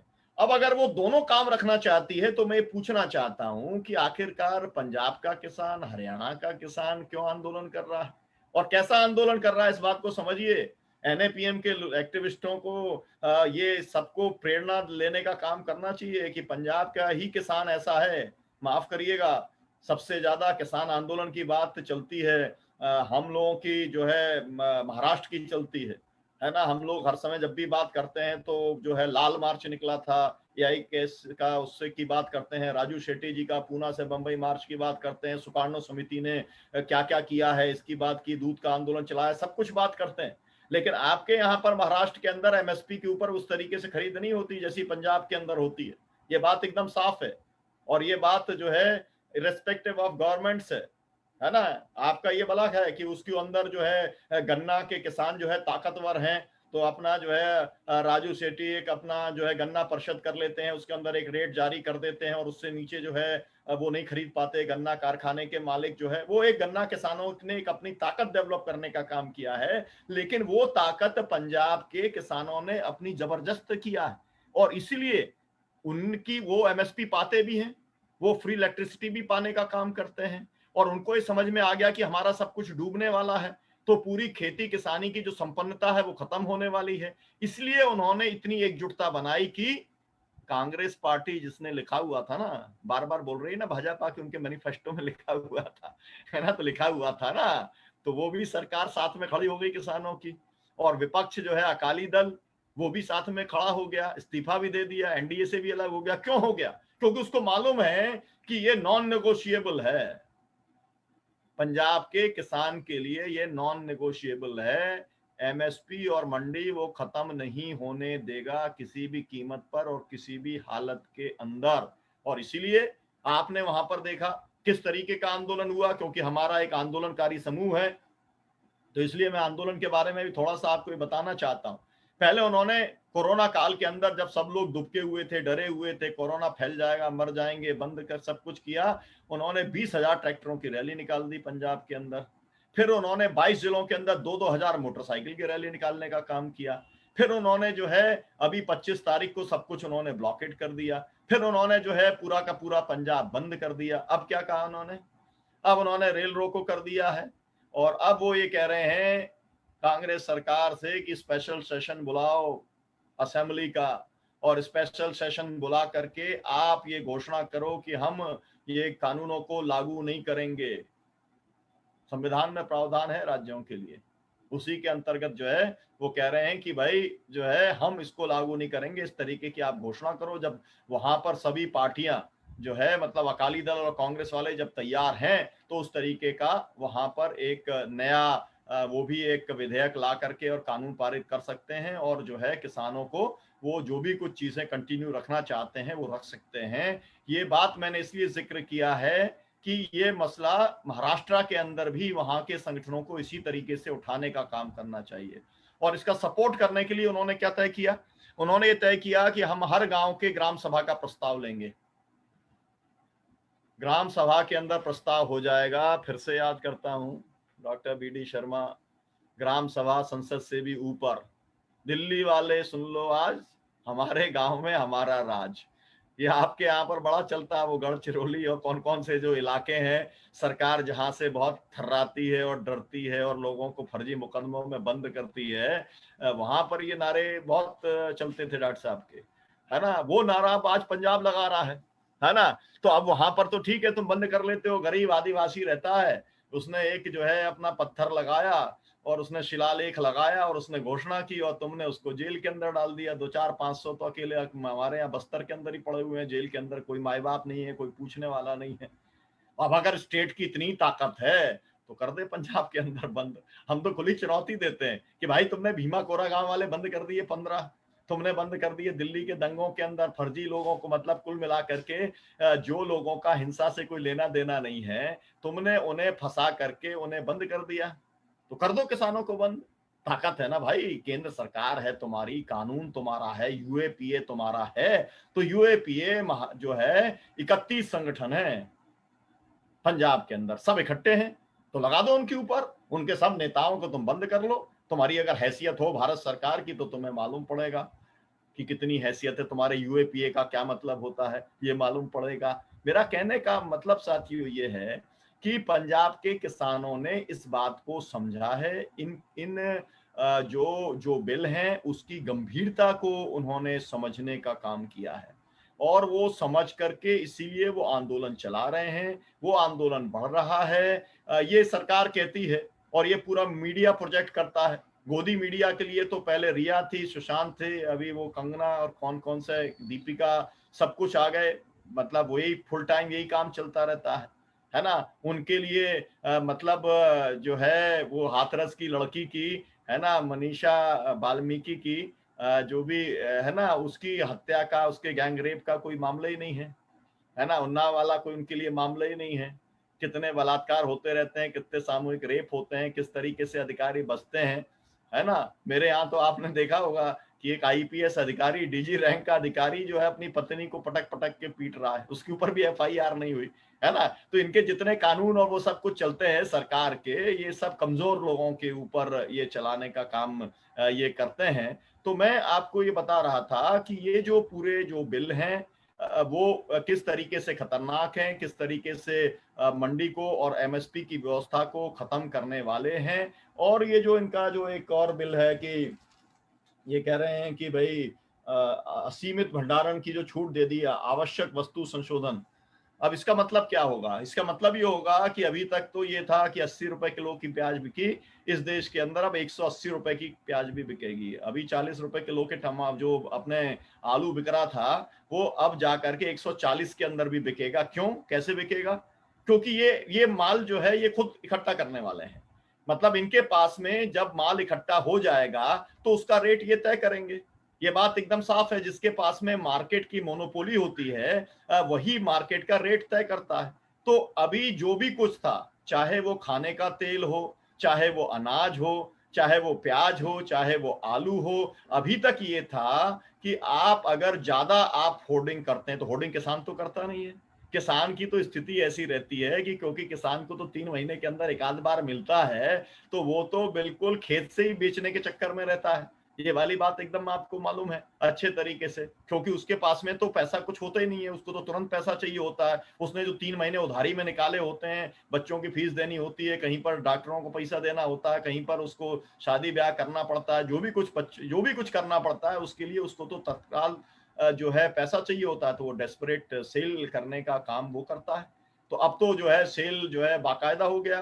अब तो कोई मतलब कितनी बड़े गोडाउन बनाओ, तो सब गोडाउन जो है अडानी अंबानी जो है वो मतलब अपने सब गरीब लोगों की, किसानों की जमीनें खरीद लेंगे और वहां पर जो है वो अपनी होर्डिंग करने का काम करेंगे, रेट वो सब कुछ तय करने का काम करेंगे। तो अब इससे जमाखोरी और मुनाफाखोरी इस देश के अंदर बहुत ज्यादा बढ़ जाएगी, जिससे केवल किसान ही पीड़ित नहीं होगा। किसान तो पीड़ित इस मायने में होगा कि रेट गिरा देंगे। जब जब जब मार्केट में माल आएगा तो अभी भी वैसे ही होता है, अभी भी वैसे ही होता है। तो अब तो क्योंकि मोनोपोली नहीं थी अभी तक, बहुत बड़ी बड़ी एग्रो बिजनेस कंपनीज की, छोटे छोटे लोग थे, हर जगह पर 4-4 5-5 की कंपनियां थी। तो वो 4-4 5-5 कंपनियां जो हैं वो अपना कार्टेल बना करके वो जो भी कुछ करते थे। लेकिन अब तो जो है जब बड़ी बड़ी कंपनियां होंगी, तो वो कंपनियां तो पूरे देश के स्तर के ऊपर जो है वो अपना रेट तय करेंगी, वही रेट को डिक्टेट करेंगी। तो वैसा ही होगा जैसा कि मैं एक साथ आपको दोनों बातें शायद मेरी समझ में आ जाएं, कि पंजाब के अंदर जिस तरीके की कॉन्ट्रैक्ट फार्मिंग पहले शुरू हुई, पेप्सी कंपनी के साथ में जिस तरीके से एग्रीमेंट हुआ, उन्होंने कहा कि भाई टोमेटो केचप के लिए जो है हम टमाटर पैदा करवाएंगे। 5 रुपए किलो का रेट पहली बार दिया, अगली बार जो है 3 रुपए किलो का दिया, इसके अगली बार 50 पैसे का दिया, इसके बाद में नहीं खरीदा और जमीन के ऊपर निगाह उन्होंने गड़ाने का काम कर दिया। अब सवाल ये है कि वहां पर तो किसान मजबूत था, लट लेकर के उसने भगा भगू दिया, कर लिया। लेकिन मेरे यहाँ का मुल्ताई का किसान या मेरे यहाँ पर अमरावती का किसान जो सबसे ज्यादा पूरा मतलब कुपोषण से पीड़ित है, जिस जिस तरीके की हालत है वो सब आप लोग अच्छे तरीके से जानते हैं, वो किसान इन कंपनियों से कैसे निपटेगा? क्योंकि बाकायदा इसका तो एग्रीमेंट होगा। आपको मालूम है ये जो बैंक के एग्रीमेंट होते हैं, इंश्योरेंस कंपनी के एग्रीमेंट होते हैं, ये एग्रीमेंट में सब अंग्रेजी में लिखा रहता है, किसी एक जगह पर अंगूठा लगवा लेते हैं, किसी को मालूम ही नहीं है कि क्या लिखा हुआ। अब इसके अंदर क्या होगा? अब इसके अंदर ये होगा, देखिए ठेका खेती शेयर क्रॉपर्स वाला काम तो चल ही रहा था इस देश के अंदर, वो भी कोई नया नहीं है ना, कुछ नया लेकर के नहीं आ गए। होता क्या था, अपने गांव में मैं ये देखता था कि मेरी जमीन है, मैं खुद खेती कर नहीं सकता, मैं शहर में रहता हूँ या मेरे पास में दूसरा अपना काम है, मैं नहीं कर सकता। तो मैं क्या करता था, गांव के अंदर ये देखता था कि सबसे मजबूत किसान कौन है मेहनत करने के अंदर, जिसके पास बहुत कम जमीन हो, जिसका बड़ा परिवार हो, तो उसको जरूरत होती थी। तो वो क्या करता था, वो ये करता था कि वो जो है गांव के अंदर उसके पास में, खुद के पास में है 1 एकड़ 2 एकड़, और वो जो है 5 एकड़ 10 एकड़ दूसरे की ले लेता था बटाई के ऊपर, और वो जो है खेती करने का काम वो कर देता था। उसमें यह था कि मुझे घर बैठ के आधा मिल जाता था और उसका काम चल जाता था। वो छोटा सा आदमी था, बहुत गरीब आदमी था। लेकिन अब उसकी जगह पर कंपनी होगी। बटाईदार के साथ तो मैं बातचीत कर सकता था, बटाईदार और मेरा झगड़ा हो जाए तो मामला अदालत में भी वो ले जा सकता था। लेकिन अब तो मामला सब कुछ बंद है, अब तो मामला एसडीएम के हवाले है, अब तो मामला जो है भारत सरकार जो बनाएगी कमेटी उसके हवाले है। तो वो तो न्याय तो वो पाने की स्थिति उसकी दूर दूर तक रहने वाली ही नहीं है, क्योंकि पहले एसडीएम जिनको नॉमिनेट करेगा 2-4 लोगों को, उनकी कमेटी बनेगी, फिर एसडीएम की, फिर कलेक्टर। कलेक्टर खुद तो कुछ काम करता नहीं, वो भी डिप्टी कलेक्टर के लिए लगा देता है, अपने एडिशनल कलेक्टर के लिए लगा देता है। तो बात उसकी वहां पर बंद हो जाएगी। मेरा कहने का मतलब ये है कि अब होता क्या है, इसको आप भी इसकी बारीकी को समझना चाहिए। होता यह है कि जब आप एग्रीमेंट करते हैं तो एग्रीमेंट के बाद में वही बीज देंगे, वही खाद देंगे, वही कीटनाशक देंगे, और वो कहेंगे कि हम आपकी जो फसल को इस रेट पे खरीदने का काम करेंगे। अब सवाल यह है कि एक तो आपकी जमीन 3 से 5 साल के अंदर ऐसी हालत में आ जाएगी कि आप खेती करने लायक नहीं रहेंगे। इतनी ज्यादा उर्वरक का, इतने ज्यादा पेस्टिसाइड का वो इस्तेमाल करेंगे, क्योंकि उनको मिट्टी से तो प्रेम होगा नहीं। आप जो किसान होता है वो अपनी जमीन को हर समय उर्वरक बना के रखने के लिए उसका जो है पूरा इंतजाम वो अपने पास रखता है, क्योंकि उसे मालूम है कि जो सैकड़ों साल पहले से, हजारों साल पहले से खेती हो रही है और आगे खेती होनी है, तो वो अपनी मिट्टी की सेहत का वो ख्याल रखता है। अभी कंपनी को तो मिट्टी की सेहत से मतलब नहीं है, उसको तो मुनाफा कमाने का मतलब है। और मुनाफा के अंदर भी जो है वो किसान तो जो करता था वो कम से कम अपना जिसे हम लोग कहते हैं कि कम से कम जो पैदा कर लेता था। तो अब इस बात का उल्लेख करना भी मैं आवश्यक समझता हूं कि 86% जो किसान है देश का, उसके पास में 1 हेक्टेयर से कम जमीन है, मतलब 2.5 एकड़ से कम जमीन है। मतलब वो इतना पैदा नहीं करता कि मुल्ताई का किसान जाकर के केरल में जाकर के अपना माल बेच पाए, क्योंकि उसका ट्रांसपोर्टेशन का रेट ही इतना हो जाएगा। तो कुल मिला के उससे खरीदेगा तो व्यापारी, और व्यापारी बेचेगा तो उसका मुनाफा भी व्यापारी कमाएगा। तो किसान के पास में वो कहाँ से मुनाफा आ जाएगा, ये तो मैं आज तक समझ नहीं पाया, क्योंकि ये प्रक्रिया तो आज भी चली रही थी, है ना, और आगे भी इसी तरीके की वो चलने वाली है। तो मतलब ये है कि रेट तो किसान डिक्टेट ही नहीं कर सकता। अब ये बताने की कोशिश ये कर रहे हैं, जो भाषण देते हैं भाजपा के नेता, कहते हैं कि अब तो किसान रेट तय कर लेगा पूरे हिंदुस्तान में। एक आध जगह कहीं बताना कि आप किसान ने रेट तय कर लिया कंपनी के साथ में। अरे कंपनी बताएगी कि भाई इस रेट के ऊपर हम लेंगे, उसी रेट के ऊपर एग्रीमेंट करना पड़ेगा, है ना। और ऐसा तो है नहीं, आपको मालूम है कि वो तो अपनी कंपनी है, अपना कार्टेल बना लेंगी और अपने अपने जिले, जैसे इंश्योरेंस कंपनियों के अपने जिले बटे हुए हैं, ऐसे जो है आधा भारत अडानी का, आधा भारत अंबानी का, और जो है बचे खुचे जो है कुछ और पूंजीपति होंगे उनका, वो बांट लेंगे अपना। तो वो अपने इलाके में किसी को घुसने नहीं देंगे। तो प्राइसिंग का जो कॉम्पिटिटिव मार्केट की जो बात है वो तो हो ही नहीं सकती, क्योंकि जब कोई अगर 50 कंपनियां हों जो मेरे पास में आने वाली हों और मुझसे कहने वाली हों भैया आपको किस रेट के ऊपर बेचना है आप मेरे को बता दो, है ना, ऐसा तो होने वाला है नहीं। ये बात आपको मालूम है, ये तो मोनोपोली इनकी एग्रो बिजनेस कंपनी वालों की बनने वाली है। तो मेरे रेट का कोई मतलब ही नहीं है, उन्हीं के रेट से सब कुछ डोमिनेट होने वाला है। तो इस तरीके से जो मैंने सबसे पहले आपको बताया था, मैंने आपसे ये कहा था कि पहले कॉरपोरेट ने बीज के, खाद के, कीटनाशक के ऊपर कब्जा किया, और अब वो जो कब्जा करेंगे वो कृषि उपज और जमीन के ऊपर कब्जा करेंगे। ये जो पूरा तीनों कानूनों का जो मतलब है वो सीधा सीधा सा यही है कि कृषि का कारपोरेटीकरण। अगर एक शब्द में समझना हो कि ये बिल का उद्देश्य क्या है, मकसद क्या है, तो जो किसानों की आजादी की बात जो कही जा रही है वो असल में एग्रो बिजनेस कंपनीज की आजादी की बात है, और वो लूट की आजादी की बात है। उससे किसान सफर करने वाला है, देश की फूड सिक्योरिटी उसकी समस्या के अंदर जाने वाली है, और जो छोटे मोटे जो गांव के लोग जो अपनी जो है बंटवारे के अंदर, बटाई के अंदर खेती कर लेते थे, वो लोग भी खत्म होने वाले हैं। और अब तो फिर ये होगा कि भाई मजदूर कौन रखेंगे, भाई कंपनी जो है, कंपनी ये थोड़ी कहेगी कि जो है आप अपने हिसाब से मजदूर रख लो। भाई हर किसान जो है उसे गांव के अंदर मालूम था कि कौन से किसान जो है, कौन से खेतीहर मजदूर ऐसे हैं जो मेहनत से काम करते हैं, समय से आ जाते हैं और इस तरीके का काम है वो रखता था। अब तो भाई कंपनी सब कुछ करके देगी, आपका तो कोई काम नहीं है। आपको अगर अपने खेत में घुसना है वो आपसे कहेंगे कि भाई अच्छा ठीक है, आप अगर चाहते हो तो आप भी मजदूरी कर लो अपने खेत के अंदर, है ना, जो आपको देंगे दिहाड़ी, है ना। अब आपको मालूम है कि जिस तरीके का काम हुआ है, जो लेबर लॉ जिस तरीके से खत्म हुए हैं, है ना, और जिस तरीके से जो न्यूनतम मजदूरी भी लागू नहीं हो रही है, तो वो खेतीहर मजदूरों की भी हालत खराब होने वाली है। क्यों? क्योंकि कंपनियां तो बाहर से मजदूरों को ला करके काम देंगी।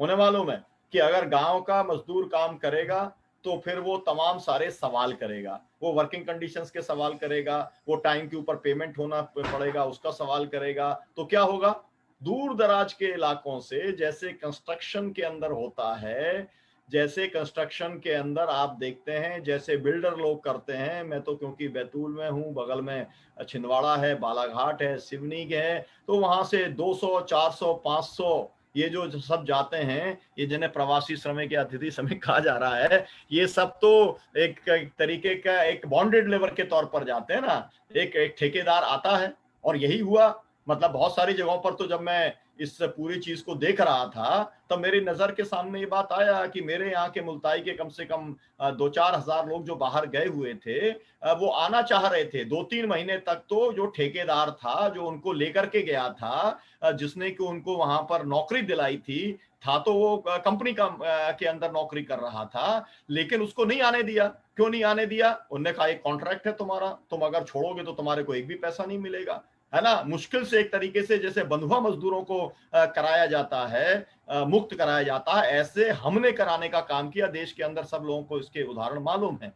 यही काम कॉन्ट्रैक्ट फार्मिंग के अंदर होने वाला है भाई। अब कर्नाटक में जैसे हुआ, ये सब काम ऐसे ही होने वाला है। आप भी समझ लीजिए, आपके यहाँ पर भी महाराष्ट्र के अंदर भी ऐसे ही होने वाला है जैसे कर्नाटक के अंदर जो है।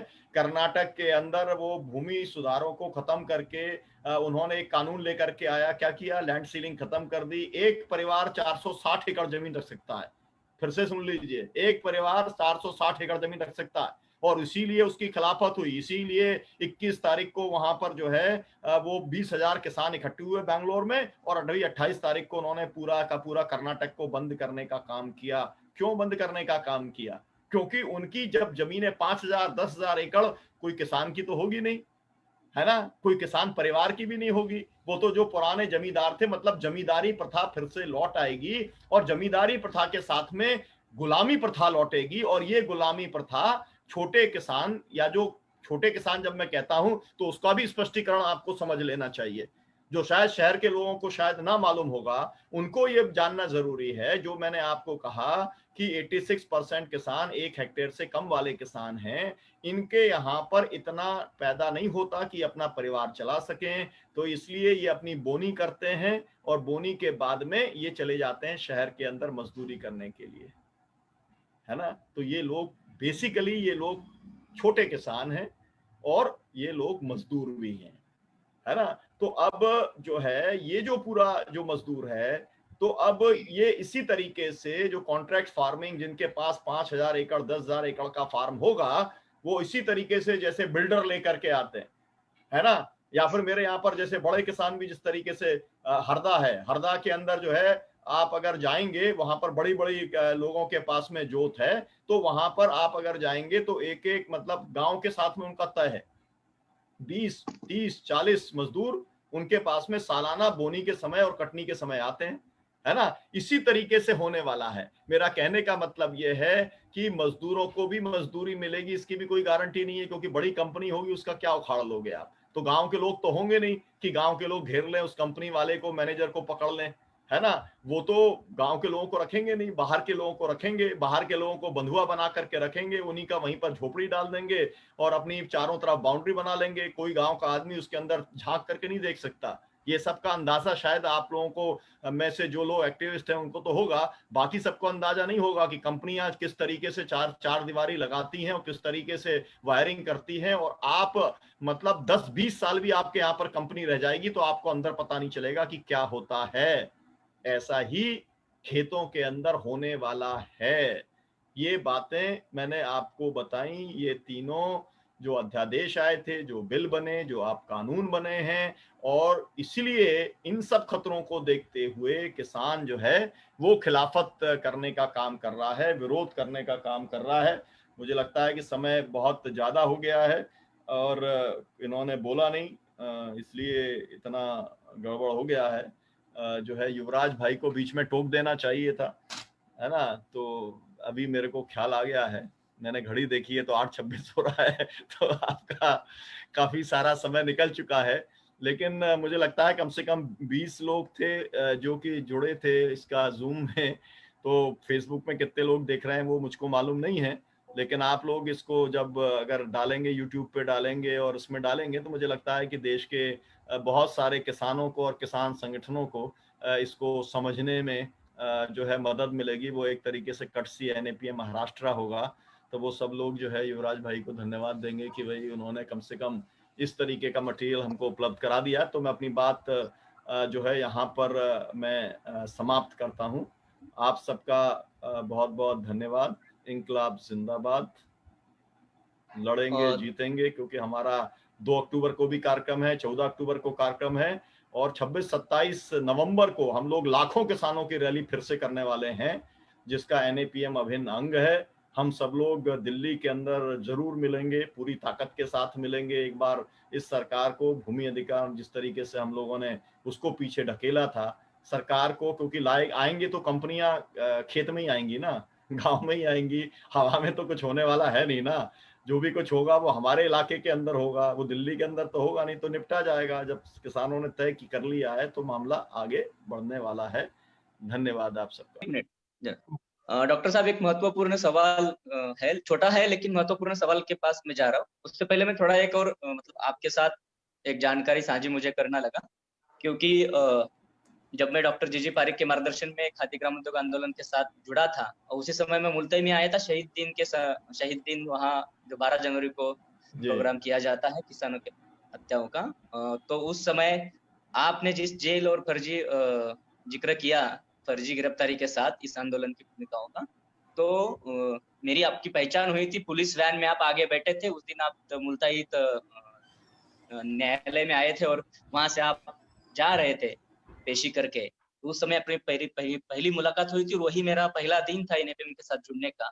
मैं एक सवाल एक छोटा सा है कि कारपोरेट खेती तो थी, कारपोरेटीकरण खेती का इससे पहले भी था, जिस तरह से महाराष्ट्र में देखा जाता है उसको अलग अलग अंगों से, लेकिन इस कारपोरेट खेती से देश की खाद्यान्न सुरक्षा पर कितने गंभीर असर हो गए, और हो गए तो क्या अनाज और भोजन के लिए बहुराष्ट्रीय कंपनियों के ऊपर हमें निर्भर होना पड़ेगा? अगर और होना पड़ेगा तो भारत जैसी स्वतंत्रता देश में कितना खतरा हमें है, और इसको कैसे हम आगे सामना कर सकते हैं? देखिए, आपका सवाल तो जो है मैंने उसका उल्लेख किया था कि खाद्य सुरक्षा खतरे के अंदर पड़ जाएगी। वो कैसे पड़ जाएगी? देखिए, पहले भी जो है अमेरिका और यूरोप की जो कंपनियां हैं वो आपसे कहती हैं कि 1 और 2 रुपए किलो का आप चावल और गेहूं हमसे लेने का काम करो। वहां पर प्रॉब्लम क्या है ना? हम लोग ये कहते हैं कि सरकार का ये जो मॉडल है पूरा, ये मॉडल यूरोप और अमेरिका का कृषि मॉडल है। अब वो जो कृषि मॉडल है उसमें 5,000, 10,000, 50,000 एकड़ हेक्टेयर, ये तो यहाँ पर मंगो जी बैठे हैं, है ना, वो तो बहुत ज्यादा मुझसे जानते हैं विदेश के बारे में। लेकिन वो जो पूरी कंपनियां काम करती हैं, वो कंपनियों के पास में इतना अनाज है कि उसको वहां पर किसानों को खेती ना करने के सब्सिडी दी जाती है। और वहां की सरकारों की प्रॉब्लम यह है कि किसान पैसा भी ले लेता है। किसान वहां पे कितना है? 2 से 4% है। मतलब वहां पर भी 65% था, वहां पर भी कभी 85% था। 65 से करते कराते वो 2 और 4% के ऊपर ले आए हैं। जैसे भारत सरकार ये चाहती है कि वो पूरे के पूरे एग्रीकल्चर को वो ला करके 16% के ऊपर वो सिमटा देना चाहती है। ये नीति आयोग पहले का ये एक तरीके का उनका प्लानिंग है। उसी प्लानिंग के तहत ये सब चीजें पूरी की जा रही हैं। तो अब ये है कि जब मल्टीनेशनल कंपनी, इसमें पहले मैं जो बात जोड़ दूं कि सरकार मॉडल तो लागू करना चाहती है अमेरिका और यूरोप का, लेकिन वहां के किसानों को जैसी सब्सिडी मिलती है वो सरकार देने को तैयार नहीं है। हम तो इस बात के लिए तैयार हैं कि वहां के किसानों के बराबर सब्सिडी हमको देना चालू कर लो, उसी का हिसाब किताब कर लो। आप वही मॉडल आपने जब लागू किया तो आप उसी का हिसाब किताब कर लो। तो फिर वहां के किसान को तो जो सब्सिडी मिलती है वो यहाँ से 100 गुना ज्यादा मिलती है यहाँ के किसानों से। वो एक एक आपको डिटेल जो है वो सब आप वेबसाइट में देखेंगे तो आपको वो मिल जाएगा। तो अभी ये है कि वो कंपनियां पहले से कह रही हैं कि भाई हमारी दिक्कत तो आती है कि किसान पैदा कर लेता है और वहां पर सरप्लस इतना फूड पैदा हो रहा है कि अब उसको अगर कहाँ डालेंगे? उसको अगर समुद्र में डालते हैं तो भी जो है एनवायरमेंट को खत्म करने वाला जो है, मतलब पॉल्यूटर पे द प्रिंसिपल, मतलब वो जो है कि जो प्रदूषित करेगा उसको पैसा भरना पड़ेगा पूरा। तो अब वो कौन करेगा?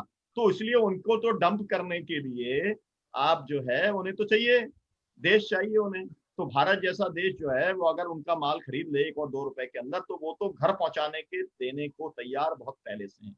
इसका मतलब क्या है? इसका मतलब ये है कि फिर वो आपसे कहेंगे कि हमारी ये रिक्वायरमेंट है, इसके लिए के साथ खेती करो। मतलब क्या है? मतलब एक्सपोर्ट ओरिएंटेड खेती करो। ये कोई नई बात नहीं। शरद पवार जी भी आपके जब कृषि मंत्री थे तब भी वो यही कहते थे कि कृषि ओरिएंटेड खेती करने का काम करो।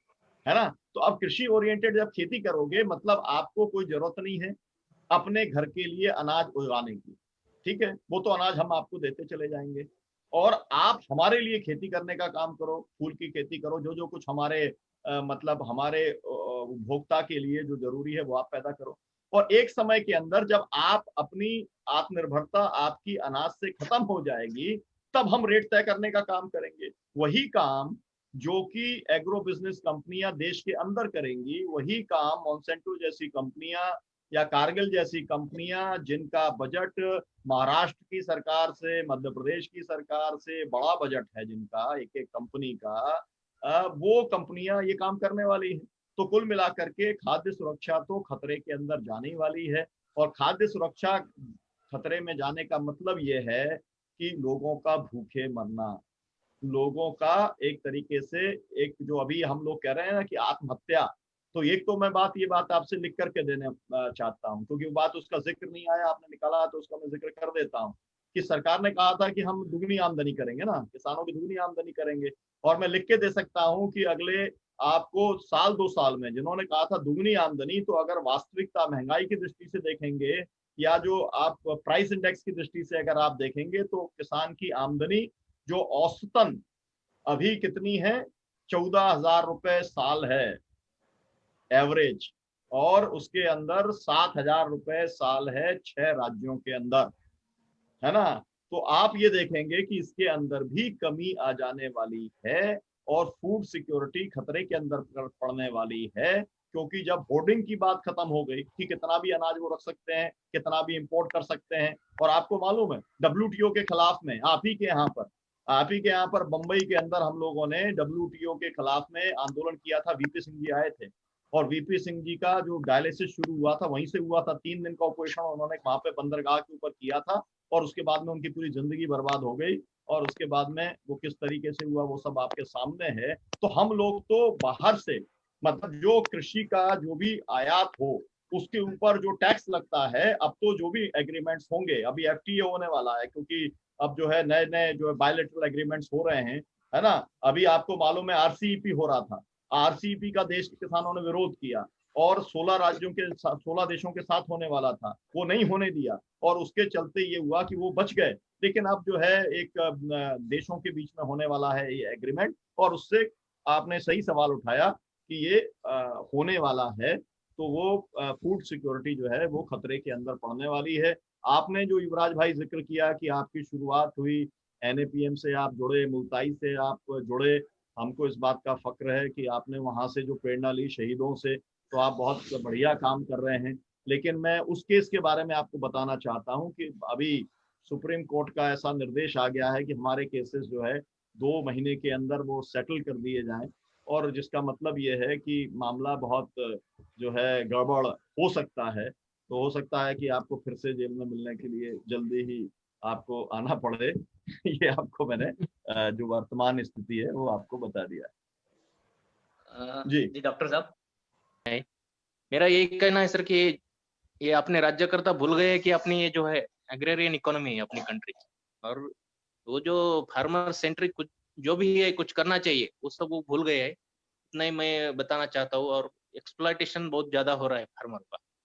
तो आप जैसे जन आंदोलन के प्रति बहुत ही सद्भाव रखने वाले नेता की बहुत जरूरत है।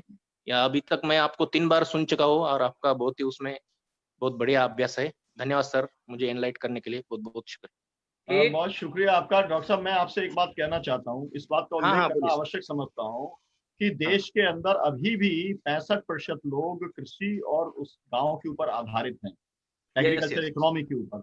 जिसका हाँ सर। मतलब ये है कि जब खेती किसानी खत्म होगी, तो फिर वो जो 65% निकलेगा उसको कहाँ से एम्प्लॉयमेंट देने वाले हैं, क्योंकि अभी 15 करोड़ लोग ही जो है थाली बजा रहे हैं जुमला दिवस के ऊपर, बेरोजगार दिवस मना रहे हैं इसका, मोदी का जन्मदिन के ऊपर। तो आगे क्या होने वाला है, एक एनार्की की स्थिति इस देश के अंदर बनाने की तैयारी पूरी चल रही है ना। और आप देख ही रहे हैं जिस तरीके का आज का बाबरी मस्जिद वाला जिस तरीके का फैसला आया है, तो सब कुछ अपने तलवे के नीचे रख करके सब कुछ करने का काम ये सरकार करने वाली है। और इसलिए जन आंदोलनों की भूमिका बहुत ज्यादा है, और भीड़ जो है उसकी कभी चिंता करते नहीं है, क्योंकि जब लोग को जरूरत होती है तो लोग अपने आप इकट्ठे हो जाते हैं और लाखों की संख्या में इकट्ठे हो जाते हैं। ये हमारा पूरा जिंदगी भर का अनुभव हुआ, इसलिए 15, 20, 25 उससे हमारी सेहत पे कोई असर एक फर्क नहीं सवाल है पड़ता। डॉक्टर साहब, जी ये अभी बिल आ गया, कानून भी राष्ट्रपति जी ने हड़बड़ी में कर दिए, लेकिन जब ये अध्यादेश के स्वरूप में था इतने दिनों तक, इतने महीनों से, तब इन दलों ने इस पर आंदोलन करना या ये क्यों नहीं किया? मैं पॉलिटिक्स समझना चाहता हूँ। देखिए, दलों का तो मामला कुछ है नहीं, है ना। दलों का मामला इसलिए नहीं है कि दलों के बारे में वो आपको बताते ही हैं कि कांग्रेस की क्या राय है।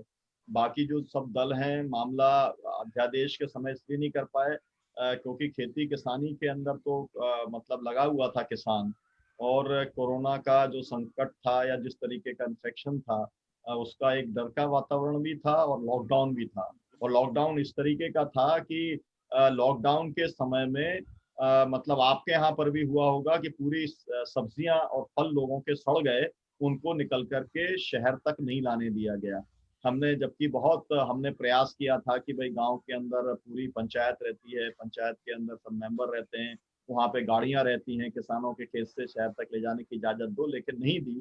तो उस समय की परिस्थिति ऐसी थी कि उसमें बहुत कुछ नहीं किया जा सकता था। लेकिन उस समय भी अध्यादेश का लगातार विरोध किया, अध्यादेश को जलाने का काम किया। हम लोगों ने 9 अगस्त को भी अभी जो है कॉर्पोरेट भगाओ किसानी बचाओ आंदोलन किया, जिसके तहत 50,000 गांव के अंदर विरोध हुआ। और अभी तो 1 लाख जगहों पर पुतले जलाने का काम अभी 25 तारीख को पूरे देश के अंदर हुआ। इसके पहले भी विरोध कर रहे थे, लेकिन एक बात जो आपने कही है उससे ये बात निकल करके आती है कि किसानों तक भी इसकी जो गंभीरता है वो नहीं पहुंची। और इसके लिए अगर कोई दोषी है तो वो भारत सरकार के तहत जो गोदी मीडिया काम कर रहा है, जो पूरा का पूरा गुलाम बन के काम कर रहा है। अगर मीडिया जो है वो पक्ष दिखाएगा ही नहीं तो मतलब लोगों को तो एक उसे समझ में कैसे पहुंचेगा कौन है, कहाँ पर है पूरा तंत्र। वो पूरा तंत्र जो है, वो पूरा तंत्र जो उनको बताए, तो या तो भाई उनको बताए, ग्राम सेवक बताए जिसका काम है ये काम करना, या जो कृषि मित्र रहता है या जो कृषि वाले लोग रहते हैं वो बताए, या एग्रीकल्चर का डिपार्टमेंट बताए। तो उन्हें खतरे बताने वाला कौन है ना। और इससे ये भी पता चलता है कि एक संगठनात्मक कमजोरी है, और वो संगठन की कमजोरी इस तरीके की है कि बात आज और मैं आप जब बातचीत कर रहे हैं तब हम लोग भी इस बात को एहसास करते हैं, एनएपीएम के अंदर भी। और एक जो 250 किसान संगठनों का समन्वय है, अखिल भारतीय किसान संघर्ष समन्वय समिति, उसकी हर मीटिंग में हम ये बात को रियलाइज कर रहे हैं कि लोगों तक जो है हम इन खतरों को नहीं पहुंचा पाए हैं। और ये संगठनात्मक कमजोरी है, ये नेटवर्क की कमजोरी है।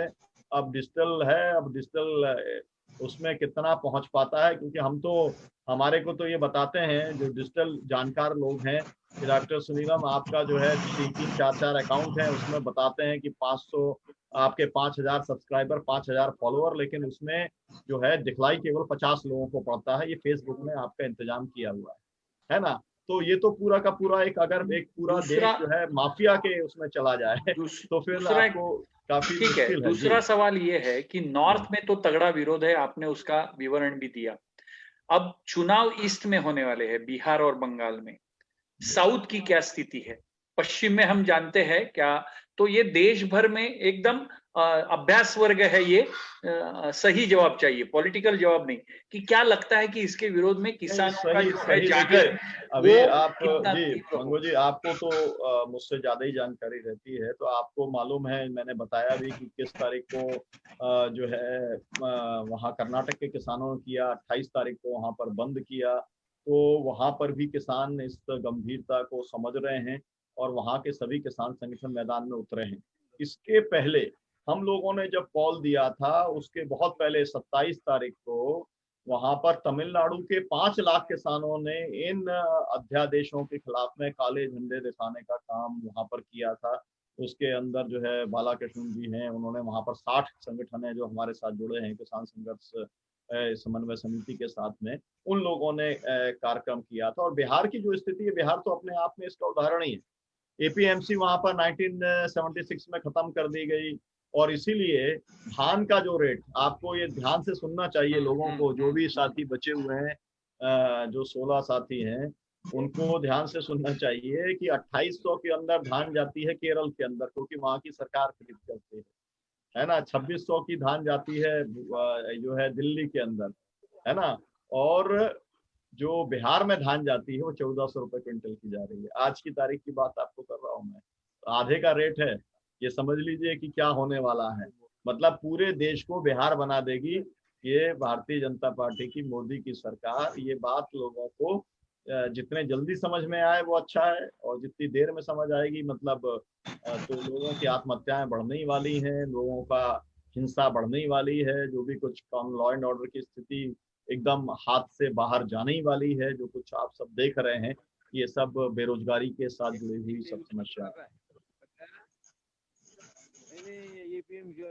जिस तरह से देखा जाए मतलब ये भी अध्यादेश अभी कानून में पारित मतलब हो गए बदलाव उसके, लेकिन ये देखने के लिए सीधे सीधे कृषि के आधारित कृषि पे है, कृषि अध्यादेश के नाम से ही हमने उसके ऊपर चर्चाएं की आज तक, लेकिन इसके सीधे परिणाम भी सीधे शिकार जो है कामगार मजदूर वर्ग भी होता है और सामान्य आम इंसान भी होता है जब सुरक्षा की बात आती है। और इसलिए और दूसरी बात के बीच में हम नहीं टोकते हैं क्योंकि जो ये अभ्यास सत्र है और जब आप जिस सवाल पे जाने वाले वो बात हम समझने के लिए आए हैं और तब तक हम बोलने ही देते हैं। गजानन भाऊ है आखिरी अभी हमारे वासिम से, वो कुछ संक्षिप्त में बोलेंगे। गजानन भाऊ। मैं उनके साथ में सुनीलन जी का मेरा परिचय है, वो शायद मुझे नहीं जानते। 12 जनवरी 1997 को जो गोली चली थी मुल्ताई में। हाँ नहीं सवाल है क्या अभी सवाल मैं है? उस समय वहां था। अच्छा। सवाल ये आता है कि जो जानकारी डॉक्टर साहब ने हमको दिया, ये जानकारी हर एक एरिया में उस जुबान में जाना चाहिए ये, और हम एक स्वाक्षरी मुहिम चलाना चाहते हैं। लेकिन ये पूरे जो भी 3 बिल आए इसकी जानकारी हमें हिंदी या मराठी में, हिंदी में भी मिल गई तो अच्छा रहेगा। बिल्कुल। तो ट्रांसलेट आपका करके जी, एक तो आप जो है अपना नंबर, मेरा नंबर आप नोट कर लीजिए, मुझे मैसेज करिएगा, क्योंकि आप गोली चालन के समय वहां थे तो मैं आपसे जरूर बात करना चाहूंगा। मेरा नंबर है 9425109770। वहां थे तो वो हम लोग बात करेंगे। आप मेरा नंबर ही तो युवराज भाई से ले लीजिएगा, है ना। हाँ, तो एक बार मुझे नंबर बताइए, एक बार नंबर बताइए। 9425109770। हाँ, है ना। दूसरी बात यह है कि मैं आपको, हम लोगों ने AIKCC ने, है ना, हम लोगों ने किताब मतलब एक छोटा पैम्फलेट तैयार किया है जिसमें एक एक क्लॉज बाय क्लॉज उसको डिटेल में दिया गया है। तो वो मैं आपको भेज दूंगा, आप व्हाट्सएप पे मेरे को हेलो भेज दीजिएगा तो मैं तुरंत आपको वो किताब आपको भेज दूंगा। हाँ, मेरा तो नंबर शायद हाँ, आ गया यहाँ। तो आप मुझको और मैं मैसेज कर दीजिएगा जी। ठीक है गजानन भाई, है ना। मैं थोड़ा सा ये कहना चाह रहा हूँ हाँ। आपको युवराज भाई, आपने जो कि हाँ। क्योंकि वर्कर्स की बात लाई है तो थोड़ा सा ये हमारे साथियों को समझना बहुत जरूरी है कि वर्कर्स की जो स्थिति है वो क्या होने वाली है, ये उनको समझना चाहिए। क्योंकि उनके जो 8 घंटे वाला मामला मे डे के साथ में जुड़ा हुआ था, पूरी दुनिया में 150 साल पहले जो कुछ हुआ था, 8 घंटे की एक सीमा लग गई थी, वो सब अब खत्म हो गया है। अब 12 घंटे, 14 घंटे, 16 घंटे होगा, आपको कोई बोनस नहीं दिया जाएगा, आपको कोई ओवर टाइम नहीं दिया जाएगा, ये कानूनी तौर पर होगा। दूसरा जो सबसे इम्पोर्टेंट काम हो रहा है वो ये है कि आपका हड़ताल का अधिकार एक तरीके से समाप्त कर दिया। कैसे समाप्त कर दिया? जिस दिन आप लोगों ने ट्रेड यूनियन बनाई और ट्रेड यूनियन बना करके आपने नोटिस दिया, उसी समय रिकंसिलेशन की प्रोसेस शुरू हुई, स्वतः मान ली जाएगी। और जब आपकी रिकंसिलेशन की प्रोसेस चल रही है तो आप हड़ताल नहीं कर सकते, आपकी हड़ताल इलीगल होगी। इलीगल हड़ताल करने का जो दंड लगाया गया है वो 20,000 से लेके 2 लाख रुपए है और 6 महीने की जेल है। तो जो ट्रेड यूनियन के लीडर हैं उन लोगों के लिए मतलब उनका ही मामला नहीं है, कुल मिलाकर के पूरे जिस तरीके से किसानों को खत्म करने का मामला है, तो कुल मिलाकर के किसानों को गुलाम बनाना, मजदूरों को गुलाम बनाना, तो पूरा एक स्लेवरी युग जो है ना, वो जो नया इंडिया है मोदी जी का, है ना, वो एक गुलाम भारत है जिसमें किसान और मजदूर मतलब 80% लोग गुलाम रहेंगे और कुछ लोग जो पहले जमींदार थे या जो राजे रजवाड़े थे उन लोगों की तरह से वो अपना जीवन बिताने का काम करेंगे। ये पूरी परिस्थिति है। इस पर मराठी और हिंदी दोनों में बहुत सारे इंफॉर्मेशन और आर्टिकल उपलब्ध है। वो हम गजानन भाव आपको भी भेज देंगे। एक तो जिस तरीके से देखा जाए कि मतलब मंडी तो नहीं हटाएंगे, हेलो तो सर, आप आपके नंबर चैट बॉक्स में डाल दीजिए, कॉन्टेक्ट नंबर। ये कहाँ है चैट बॉक्स? एक तो जो स्थिति है कि मतलब मंडी हम खत्म नहीं करेंगे, लेकिन उसका बाजारीकरण जिस तरह से करेंगे, क्योंकि जैसे कि देखा गया कि रेलवे तो हम बहुत बड़ी करेंगे, लेकिन हम रेलवे बेचेंगे और उसका कमीशन खा के सिर्फ मंदिर बनाने की हमारी औकात इस सरकार की, वर्तमान सरकार की दिखाएंगे। इस हालात इस तरीके से चीजें बनाते जा रहे, दिखावे के लिए एक है और काम का चलन एक है। और दूसरी चीज की यहाँ कामगारों के संबंध, और आज वैसा ही तय हो रहा था कि कामगार और ये कामगारों के साथ भी जो बिल आ रहे हैं, उन बिलों के ऊपर भी बात होने वाली थी।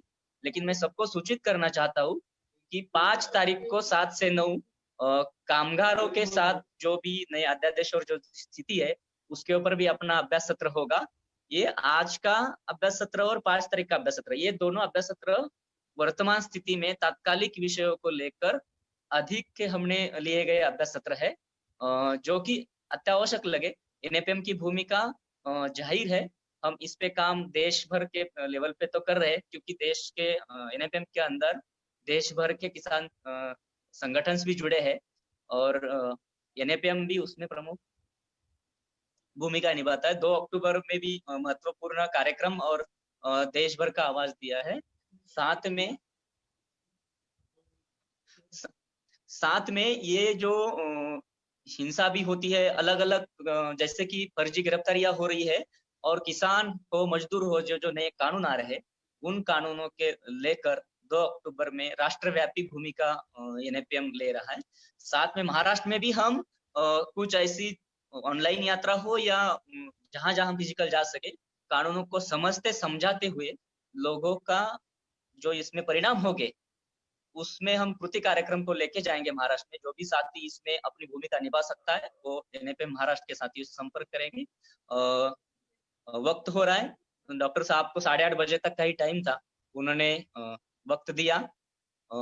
जुझारू साथी है डॉक्टर सुनीलम जी, लड़ाई की प्रेरणा हम उनसे लेते हैं, हमारे मार्गदर्शक भी है, जन आंदोलन के समन्वय के और राष्ट्रीय नेता भी है। तो मैं आखिरी इसमें जाता हूँ, मैं हमारी अनीता ताई जी है, उनको मैं इस कार्यक्रम के समापन के लिए उनको निमंत्रित करता हूँ। अनीता ताई। जिंदाबाद साथियों। डॉक्टर सुनीलम ने बहुत ही डिटेल में ये जो खेती के बारे में जो कानून आया है उसके बारे में इतना डिटेल की, मुझे लग रहा था कि हम कागज पेन लेके, मैं तो सही में कागज पेन लेके बैठी थी, और उन्होंने इतना डिटेल में वो कानून सिखाया कि अभी हम किसी भी जगह पर जाके बात कर सकते हैं।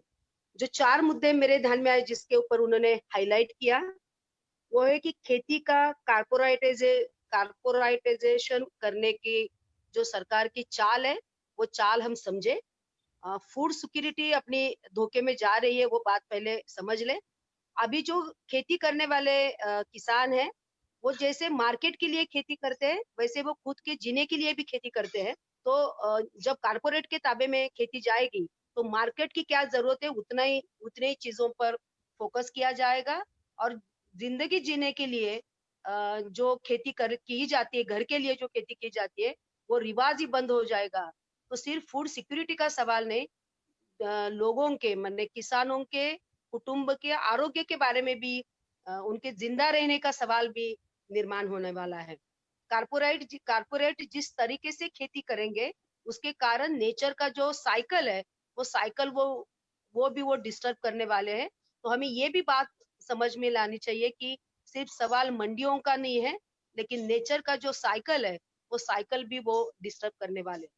तो आंदोलन के लिए माने हम लोगों की तरफ कैसे जाए? किसी ने तो सवाल पूछा कि इतने लेट हम क्यों जग रहे हैं, हम कब की जगह है, लेकिन ज्यादा से ज्यादा लोगों की तरफ ये इंफॉर्मेशन लेके जाए, लोगों को पता चले कि उनके जिंदगी में क्या असर होने वाला है, या असर की उनकी, उसके लिए हम ज्यादा से ज्यादा, जैसे युवराज ने अभी सबको बताया कि हम 2 अक्टूबर से अलग अलग विषय को लेके लोगों तक पहुंचाने के लिए, लोगों से सीखने के लिए, सुनने के लिए जाने वाले हैं। मैं आप सबको भी न्योता देती हूँ कि ये 2 अक्टूबर से जो हम तो बोलेंगे नाम का अभियान जो हमने 27 सितंबर को ही शुरुआत की है, उसका जो अगला पड़ाव है वो 2 अक्टूबर को है। तो सबने ज्यादा से ज्यादा अपने अपने जिले में जो कार्यक्रम तय होगा उसमें शामिल हो जाइए। सुनीलम जी ने बताया कि ग्राम सभा में जितने ज्यादा से ज्यादा ठराव पारित किए जाए कि ये कानून के हम खिलाफ है, ये ठराव जितने ज्यादा बढ़ेंगे उतना ये कानून रद्द करने में आंदोलन ताकतवर बनेगा और ये कानून रद्द हो सकता है। इसका कॉन्फिडेंस हमें लोगों तक पहुंचाना है। हमारे गांव में हमारा राज ये सिर्फ लाइन नहीं है, तो ये जीने का तरीका है। ये हम इस अभ्यास वर्ग के नाम से बताना चाहते हैं। आप सबने स्पेशली डॉक्टर सुनीलम जो हमारे लीडर है एनएपीएम के, उन्होंने जितना समय दिया और जितने आसानी से ये कानून हमें बताया, मैं सबकी तरफ से उनका शुक्रगुजार हूँ। और सुनील तांबे ने भी लिखा कि इसका जो जो कोई भी डॉक्यूमेंट मिलेगा वो हम सबको शेयर करेंगे। तो जूम मीटिंग में जितने लोग शामिल हैं, फेसबुक पर जितने लोग सुन रहे हैं, सबको मैं धन्यवाद करती हूँ।